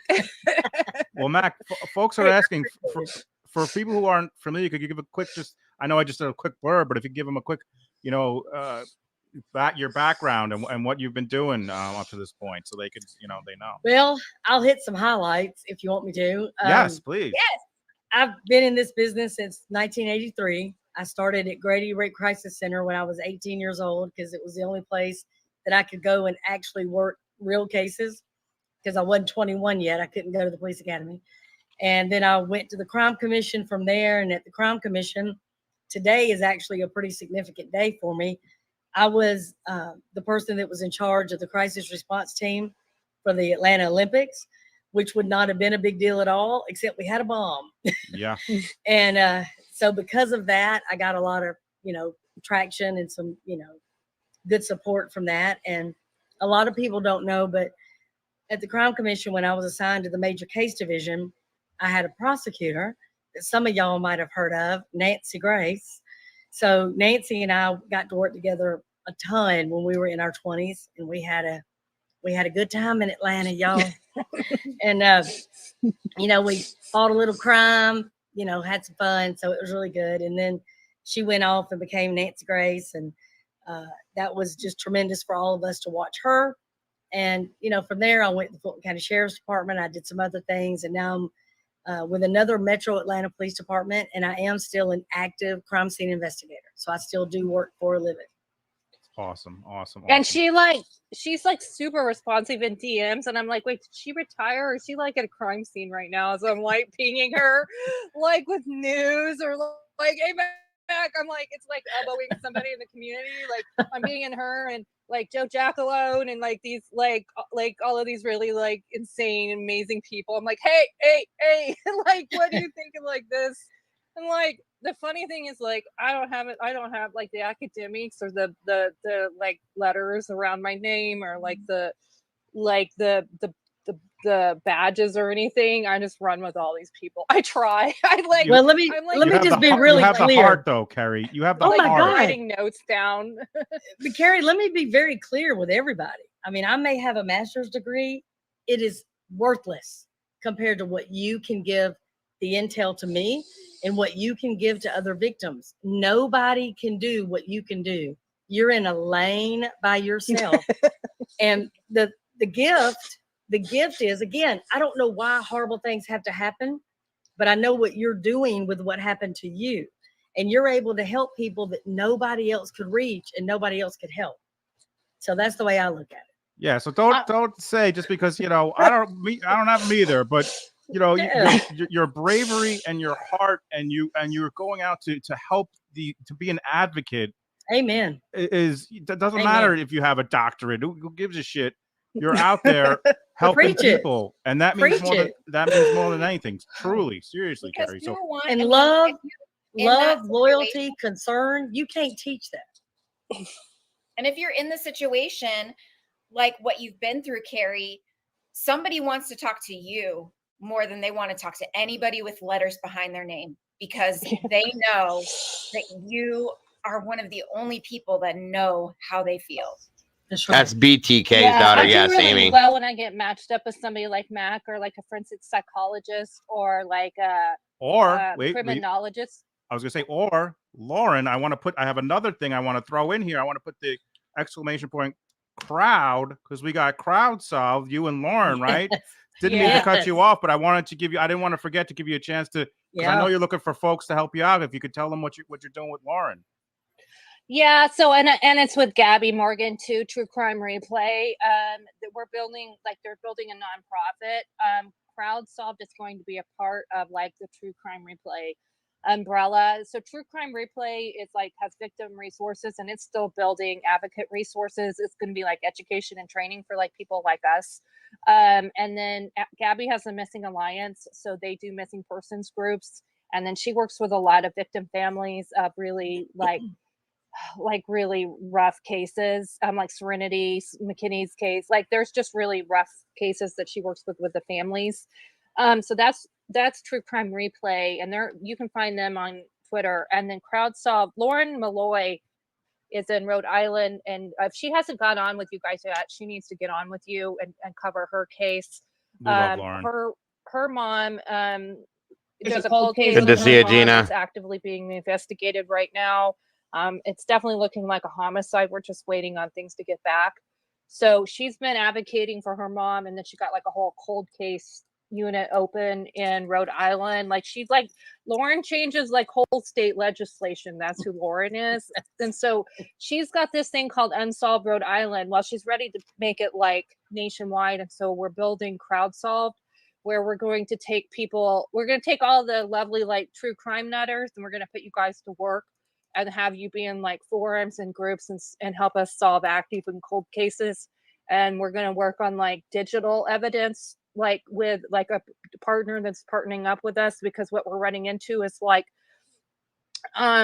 stuff isn't admissible in court. Like Cheryl can talk about it. Like if you need the original one. So if somebody has the original like digital evidence of something that was on Facebook or text, if that can be submitted and then held securely, then it can be more admissible than say like my 100th copy of Facebook tea. So we're working on like building that so we can like right now like the Facebook groups for like missing and the active and cold cases are kind of a mess. and we're trying to figure out how to make this more effective. And so we're not duplicating things, but we're also trying to protect families. And so if we can get sleuths and ethical content creators over here and then match them up with cases and families, but be kind of like a gap between the two, so that honestly, you don't really want to expose a family to say an autopsy or something, right? And so if you can protect the family, protect them, and then I'm going to come in as sort of a media and platform partner that I can I already do it when I was on before. We talked about how I'll take Facebook tea and I'll run it over to Fox News and it'll be news in like an hour. So I already do it with several outlets. I'm like a little communication hub over there in my DMs. Let's just do that. Hey, Get Thomas. stuff, because Mac will tell you she maybe needs eyes on a case. She maybe Good to needs see you, somebody Kels. she maybe has some tea, but it's not, you can't, as law enforcement, you can't necessarily just poke at the media. And so you just pass that somewhere and then it gets where you need to go. Absolutely. Well, I see a lot of people saying they want to help. So I'm Thank you, Criminal Minds. I will check that shortly. Exactly what to do, guys. Go to that link and send some DMs. And if you want to help, they're looking for help, guys. Send the DM to Crowd Solved. It's open. The DMs are open, and Lauren and Gabby are managing that, and they'll grab you and help you.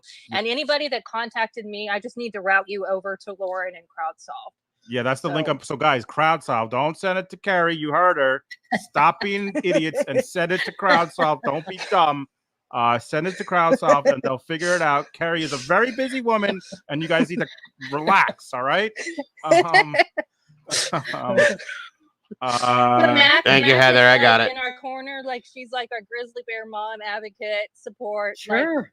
And she 100%. helps Lauren with all of that, and she helps me. And Mac, see, somebody like Lauren or me, we need a secure, safe place to take some things we can't talk about. And Mac is one of my people, because Mac is right. But I hate to use the word business for true crime, but this can be a very competitive place. But I hate competition, and so. I need a safe place I can take something and know it's not going to end up somewhere that it's not supposed to be. Carrie, I don't Thank you, Heather. Carrie has Venmo, but she does have Buy Me a Coffee. So I do. You do have I Venmo? What's your Venmo? Yeah, it's just on Twitter. I don't know. Just if you go to the little envelope on Twitter. All right, so I just put it in there. It has her Twitter, it has her Buy Me a Coffee, it has the book. All those help, but probably Venmo's the best. So click on the little $ sign on Twitter. So I think that's probably the best route to go with. Can I ask, Matt, can I ask you about back to Long Island? Do you think he did the other ones that we still just don't even know anything about, really? Well, if I was in that war room, that's what I would be doing. I would have every wall dedicated to a different dumping ground. And then I would have all the key signatures and MOs and everything that I could connect. And again, let me just start with the 7 phones. This man could have had 1 cell phone, 3, 4. He selected 7. What I am most interested in is, do those 7 phones correspond with a state? So is 1 South Carolina, 1 New York, 1 New Jersey, 1 Rhode Island, 1 Massachusetts, 1 Nevada.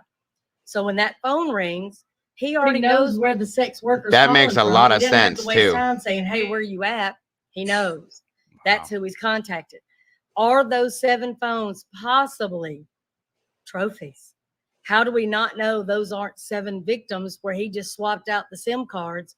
Because again, people keep talking about burner phones, but then they said he was seen purchasing minutes. Yep. So I don't know. I mean, to me, that if you can buy minutes, that means that phone has internet capability. That's not a real burner phone, like a flip phone. Yes, ma'am, Nikki, we do. He had 7.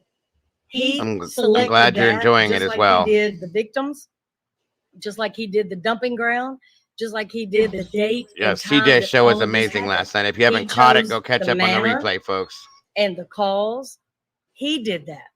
So I would start with things like that. Every single thing matters to me. So like when people are saying, "Oh, those dolls in the house, that don't mean nothing." You don't know it don't mean nothing. I don't know it don't mean nothing. If it creeps everybody out that I know, I'm going to stay on it. And when I saw that doll encased in glass, it creeped me out. They had gloves on. They took it. So if I were that crime scene investigator, I would have taken it too. Are there trophies on that doll? Is there hair on that doll? Is there jewelry on that doll? Or was it used just as a creep factor? Like the art where the woman's beat up. Again, torture is what he is into.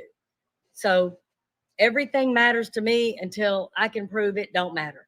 And when I get to a crime scene, if I don't know how it relates to it, I'm going to freaking take it. And then I get in a big room, and this is, I'm sure, what they're doing. I'm sure they've got a warehouse room, and all that stuff is laid out, and they are painstakingly going through every single thing. And then they're going to start to process. And then they're going to start to get some stuff back. And then they're going to say, wait a minute, we have this and this and this. And now we know how it correlates, because I believe this man kept journals. He's an architect. I think he drew some things very mechanical. If you looked at where they dug, yes, they used ground penetrating radar and canines. I don't know that he didn't have a map somewhere. Well, it's interesting because he was very proud in his interview how he had all these old books about code. He was very bragging about he had. So that just kind of goes to what your point, where he has all these systems and codes that he's very proud of. That no, and he was proud of like the fact that probably no one else has this book on this code from whatever year. But he was made a very, he made a big point to be like, oh, I have this book, and then of course the guy was like, oh, that's hilarious. It wasn't funny, but babe, you wanted to say something? I'm gonna throw this back to Carrie. Would we have ever? I mean, honestly, if he just told us his moniker is BTK, would you have ever figured out that? Again, a lot of this is a mind game, but Carrie's dad was all about codes. It's a secret. Only he knows. This is something he develops. And I think this man has done the same thing. Oh, good God. Well, there's several things here. So first, like, oh God, when I saw that doll, I'm over there peeing in Mac, and I'm like, do you see this? And I'm like, several thoughts here, like what Mac was saying, but also I was like, do you think there could be human remains in that doll? Like, is it human remains dressed up because of the way it was encased in glass? And then I was like, wait, is he recreating a crime scene? Is this one of his blonde victims? Okay. And then I'm like, wait, what were they wearing? But now you're saying they're naked. But then you're like, wait, is that clothes? Did he store those clothes somewhere? Where did they find those clothes in storage? Now we're hearing it's an Icelandic doll. Okay. Did his wife bring that back? So it's really great that they were handling it with that much care. And then the portrait or photo that's been blown up, I think it might be an autopsy photo. So the question is then, an ME should be able to maybe match that to one of the victims. Is that an unknown victim? Is it a recreation? Is Rex a painter? My dad was a big drawer. He mainly did line drawings. He has like a couple hundred bondage drawings. Now the question is, like, is he recreating a crime scene in each of those? Or is he like my dad would read about something in Florida, and then he would recreate it and draw it. Okay, now we know that wasn't his, but like which ones are recreation of something? Like my dad also did like landscape drawings. My dad was going to build a second addition to our house. And I'm sure he had somewhere in his blueprint drawings, like probably some secret vault thing for like a BTK room, I'm sure. When you're talking codes, my dad is notorious for BTK binders, and he kept little spiral notebooks like this big, and he had one like listed of all the movies we would want to watch. And my dad's such a dork, he would take that to the like to Blockbuster, and he would be flipping through it like, okay, what are we going to watch now? And I'm like, Dad, there's all these movies, and he's like flipping through his notebook. And so like I never even questioned Dad having notebooks. The lady talking right now, Nessa, is Carrie Rawson. It is the BTK killer's daughter. She's also an advocate in this whole realm of things that we're talking about right now. She's really, really, really informative, along with Cyril Mack McCollum, who is to her left. On the top, left and right, we have Jay from The Shaming of Jay and his wife Shannon, another great pair. This entire panel right here is absolutely amazing as far as I'm concerned in the true crime community. Very, very interesting. Thank you for joining us, by the way. I can agree with that too, Chains. notebooks, right? Because he was always carrying these little spiral notebooks. Well, if you get in there, like I said, he's keeping a timeline of everything he's done, all of his fantasies, all of his bondage. And then he has codes. And so he has like German fractal codes. He has 5x5s. He has codes he can't even crack. And then when they arrested him, they took him one and they're like, we can't crack this. And he wasn't able to. And we're like, we don't even think that's anything, Dad. And then like, he doesn't remember. And so like, these guys are so pervasive. They don't always even remember like something. Like if you look at like the really big bad ones, unfortunately, they won't even remember all their murders. Like that's the reality, especially when you're talking about like violating sex workers. Like they don't always even know their names. And like my dad didn't even always know his victims' names until after they were in the newspaper. And Mac, they're not giving us everything in that bail thing. Like that's not every Google search he ever did. So a lot of people are saying, well, he couldn't have murdered people in South Carolina, or he couldn't have murdered these ladies in New Jersey because he didn't Google them. Well, they didn't give us everything, right? They're holding that shit back. If you were to pull your own Google search just at Christmas time, where you're looking for different gifts for people, how many different places would you have gone? You're talking about a very small list of a man that has an addiction. This is not something he looked at occasionally. This is something he did every day. He was either looking for new content, watching something that was one of his favorites. To Carrie's point, there's been some people that have said that he had some of the victims' phone where he was taking selfies. I don't know that he wasn't making his own videos as well. Again, you think how many times you think about work. Think how many times you think about your children. Think how many times you think about church or whatever it is that you love and are consumed by for whatever reason. That is how often he's thinking about this. If he's not researching and he's not getting off with porn and he's not driving around looking for a new dumping site and a new hunting ground, he's buying crap. He's ordering handcuffs. He's ordering different type of ropes. He's ordering burlap. I'm telling you, this is what he does all the time. It's not a part-time gig. I mean, Shannon, you know what I'm talking about with 3 children. There's no way that can't consume you. And that's not a negative. But I'm just telling you, every time you were to think about your children, he's thinking about, God, I'd really like to strangle a hooker today. That's it. Well, I mean, go ahead. Sorry, Carrie, you're going to say something? No, like when you're talking about rope with these guys, I don't know, like, well, one with what we're seeing in the Bell documents, they're only telling us what they're indicting for the 3. They're even leaving off Maureen, but they did give us a little bit of note, and there's a lot of information right in that piece about Maureen. But they're only going to show their hand on those, and legally they can't. They're not. That other stuff is active. They're not even able to fully tie him to Maureen yet. They have some old DNA I heard that needs like extra testing or decayed. They don't have the electronics necessarily, so like they're not, Maureen obviously is his. They're just not even going there yet. So to go to the next ones is another step. And then like Max says, they've got to rent out all this other stuff. And honestly, law enforcement, if you're around them and it's active, there's this wall and you're either on this side of the wall and you're good to go, but only for like that one case or that piece of information. And if you're on the other side of the wall, you forget it. You ain't getting anything out of these guys. That's right. I wanted to ask you one thing because we talked about the Bleefnick case with the Google searches, and to me, with the Bleefnick case, he was an idiot. Like he was just a dumb idiot, and like he got caught. But with Rex, I feel like he's just arrogant and just thought like that he would just. It's not that he was stupid about it. I just thought he just didn't. He was just above it. Like he was never going to get. He did it for so long. Never going to get caught. He was going to never get caught, right? But with the Google, like, what are these idiots do? Like, how do they not?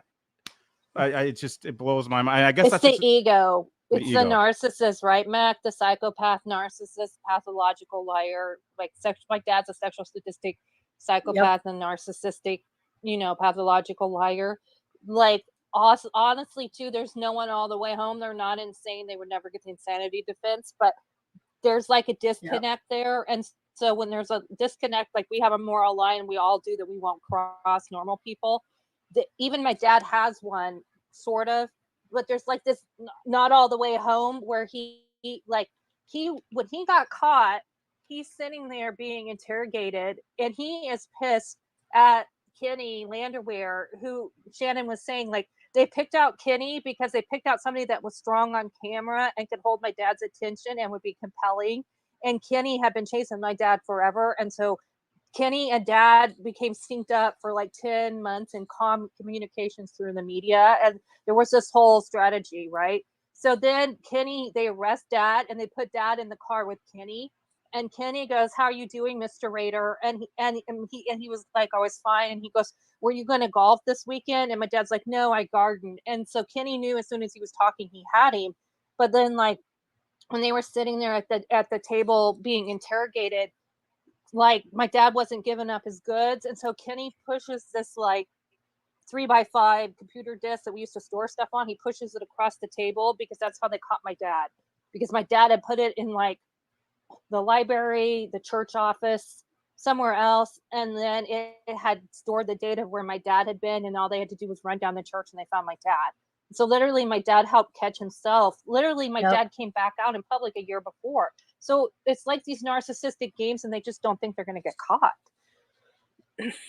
Well, I gotta say, guys, it's been we knew this was going to be informed. I'm just looking at the chat, and people are blown away how good you guys. I knew this was going to be good, but you guys have blown away my expectations. Thank you so much for giving all of this insight is unbelievable, and like you blew us away. And everyone in the chat is saying like they're just blown away. So we can't seriously thank you guys enough for coming on here. And guys, let me put it. I'm gonna put the links in there. Please show them the love. We gotta go to the podcast. Oh, I gotta get your Twitter on here too, and hopefully you guys will come on with us again because this was awesome. And we really appreciate it. Babe, did you have anything you wanted to?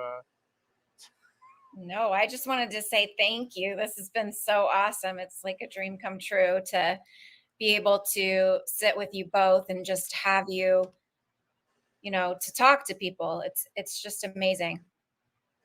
Well, it's an honor for me. And again, I can't thank y'all enough just for the support and the positivity. We need it. We need positivity all the time. And I will leave you with this. People ask me all the time, "Mac, how are you not just burnt out after 44 years? And I always say the same thing. How in the world could I possibly burn out? I'm surrounded by heroes every day. Y'all, Carrie, the officers that I work with. I mean, how do you burn out when you've got the best people in the world around you?" And that's my zone 7, straight up. Awesome. Carrie, did you anything you wanted to throw out there?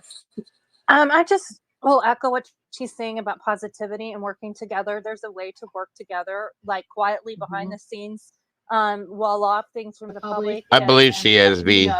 Work those rabbit holes quietly because there's a lot of things the public doesn't need to be in or we're not ready to put front facing. I would just say work together, be mindful of what you're putting publicly and then, go like what's behind the scenes and like try to I always tell people in my timeline, like, make yourself useful, like go do something useful. Stop arguing with everybody. And that's not your bows. I don't see any of that coming out of your community at all. It's just some of the other people. But like you guys are really positive and like this positive force that's sort of snowballing in the community and making everything else more positive. And so that's really awesome. I really appreciate you guys and the bows. Awesome. And what was I going to say? We talked about this last time. A retweet on a missing case case is the world. Like, you don't have to give money. You don't like a retweet, a share on Facebook, all those little things, guys. It helps. It really does. Getting this stuff into the algorithm really helps. And Amen. This community that we're building is doing that. Us also, by the way, guys, me and Shannon are about to go on Publicly Buzzed. I don't know if you guys saw, we set this thing up on YouTube where we can send everyone in our chat, because tonight at 10 we're going to be on Publicly Buzzed, and when we end the stream, we go. Everyone in the chat goes into their stream, so they're also part of this community that we're building. We're also super positive. So, guys, please, if you aren't subscribed to them, but I want to tell you guys a little story about my send off. I I've been looking for a send off of what I should say at the end of each show, and I found it. I love this. This is my favorite part. You guys got to see figure it this. out when I'm about to say this. So we go to where I'm glad you're going to explain it. I'm going to explain it because I'm going to say this. You guys will be like, what the hell is he talking about? All right. So we're one of the first people to. We're at the scene. Everyone leaves, and the police say the media has 1 hour to go. Video go in front of the house because it's been blocked off. So we get on there, even though we're not really media. We kind of snuck in there, but and while we're in there, the whole time we streamed for about 4 hours, and there was this guy named Ted. He's hyping us. He's like, you guys are awesome, and he's like, my family lives a block away, and then he's like, it gets to the end, and he's like, meet me around the corner. I'm 108, and you guys can come in the background in our backyard and get a shot of the backyard. So everyone's like, go to Ted, meet him. So I go, I'm live streaming. I got my camera. I walk around the block. He's like, I'm 108. So I go to, it's 104, 106, 110. Fucking Ted was a troll, and he got me. He freaking got me. I mean, it wasn't a big deal because I was already leaving anyway. So that day, what I said was, when I ended the stream, I said, deuces, YOLO, fuck you, Ted. So I'm going to end the stream. We're going to go in the portal. We're going to go in the portal, everyone, and go into Publicly Buzz because Shannon and I are going to be on there at 10. I'm going to put up the portal, and deuces, YOLO, and fuck you, Ted.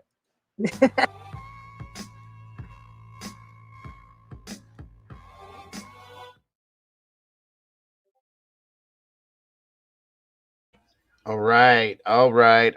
Thank you, Manny, for bringing that over here. I appreciate that. Love that video.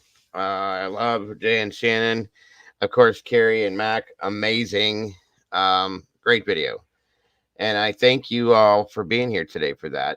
I want to thank Coach Kev for dropping by. Great show, folks. Great show. I loved it. And I thank you all for sharing that with me today. I really hoped more people would get up here and speak, but thank you all for those of you, Michael, Jojo, for those of you that jumped up here and did speak on a little bit. I do appreciate that very much. That's going to do it for today, guys. I appreciate you guys so very much going on this journey with me as we cover this case as well and all the other cases we cover. Tomorrow is Throwback Thursday. We're going to be doing some reheats on some cases that have gone cold that we've covered and looking into those guys. So I hope you're here to join me on that one, just to see what's going on in them, because we can't let these things go cold, folks. We just can't do it. They're too important. So please, if you can, same time, same place, same day, go join me tomorrow for that. I appreciate it. I'm sure you guys may see me floating around somewhere in here tonight. Besides that, guys, do me a huge favor and don't change a thing about yourselves, because you guys are the beautiful people. And don't forget to love yourselves and to love each other. Have a great one, folks, and I will see you on the other side. Thank you so very much, moderators. You did a great job today, as always. And everyone else, I love you so very much. Take care.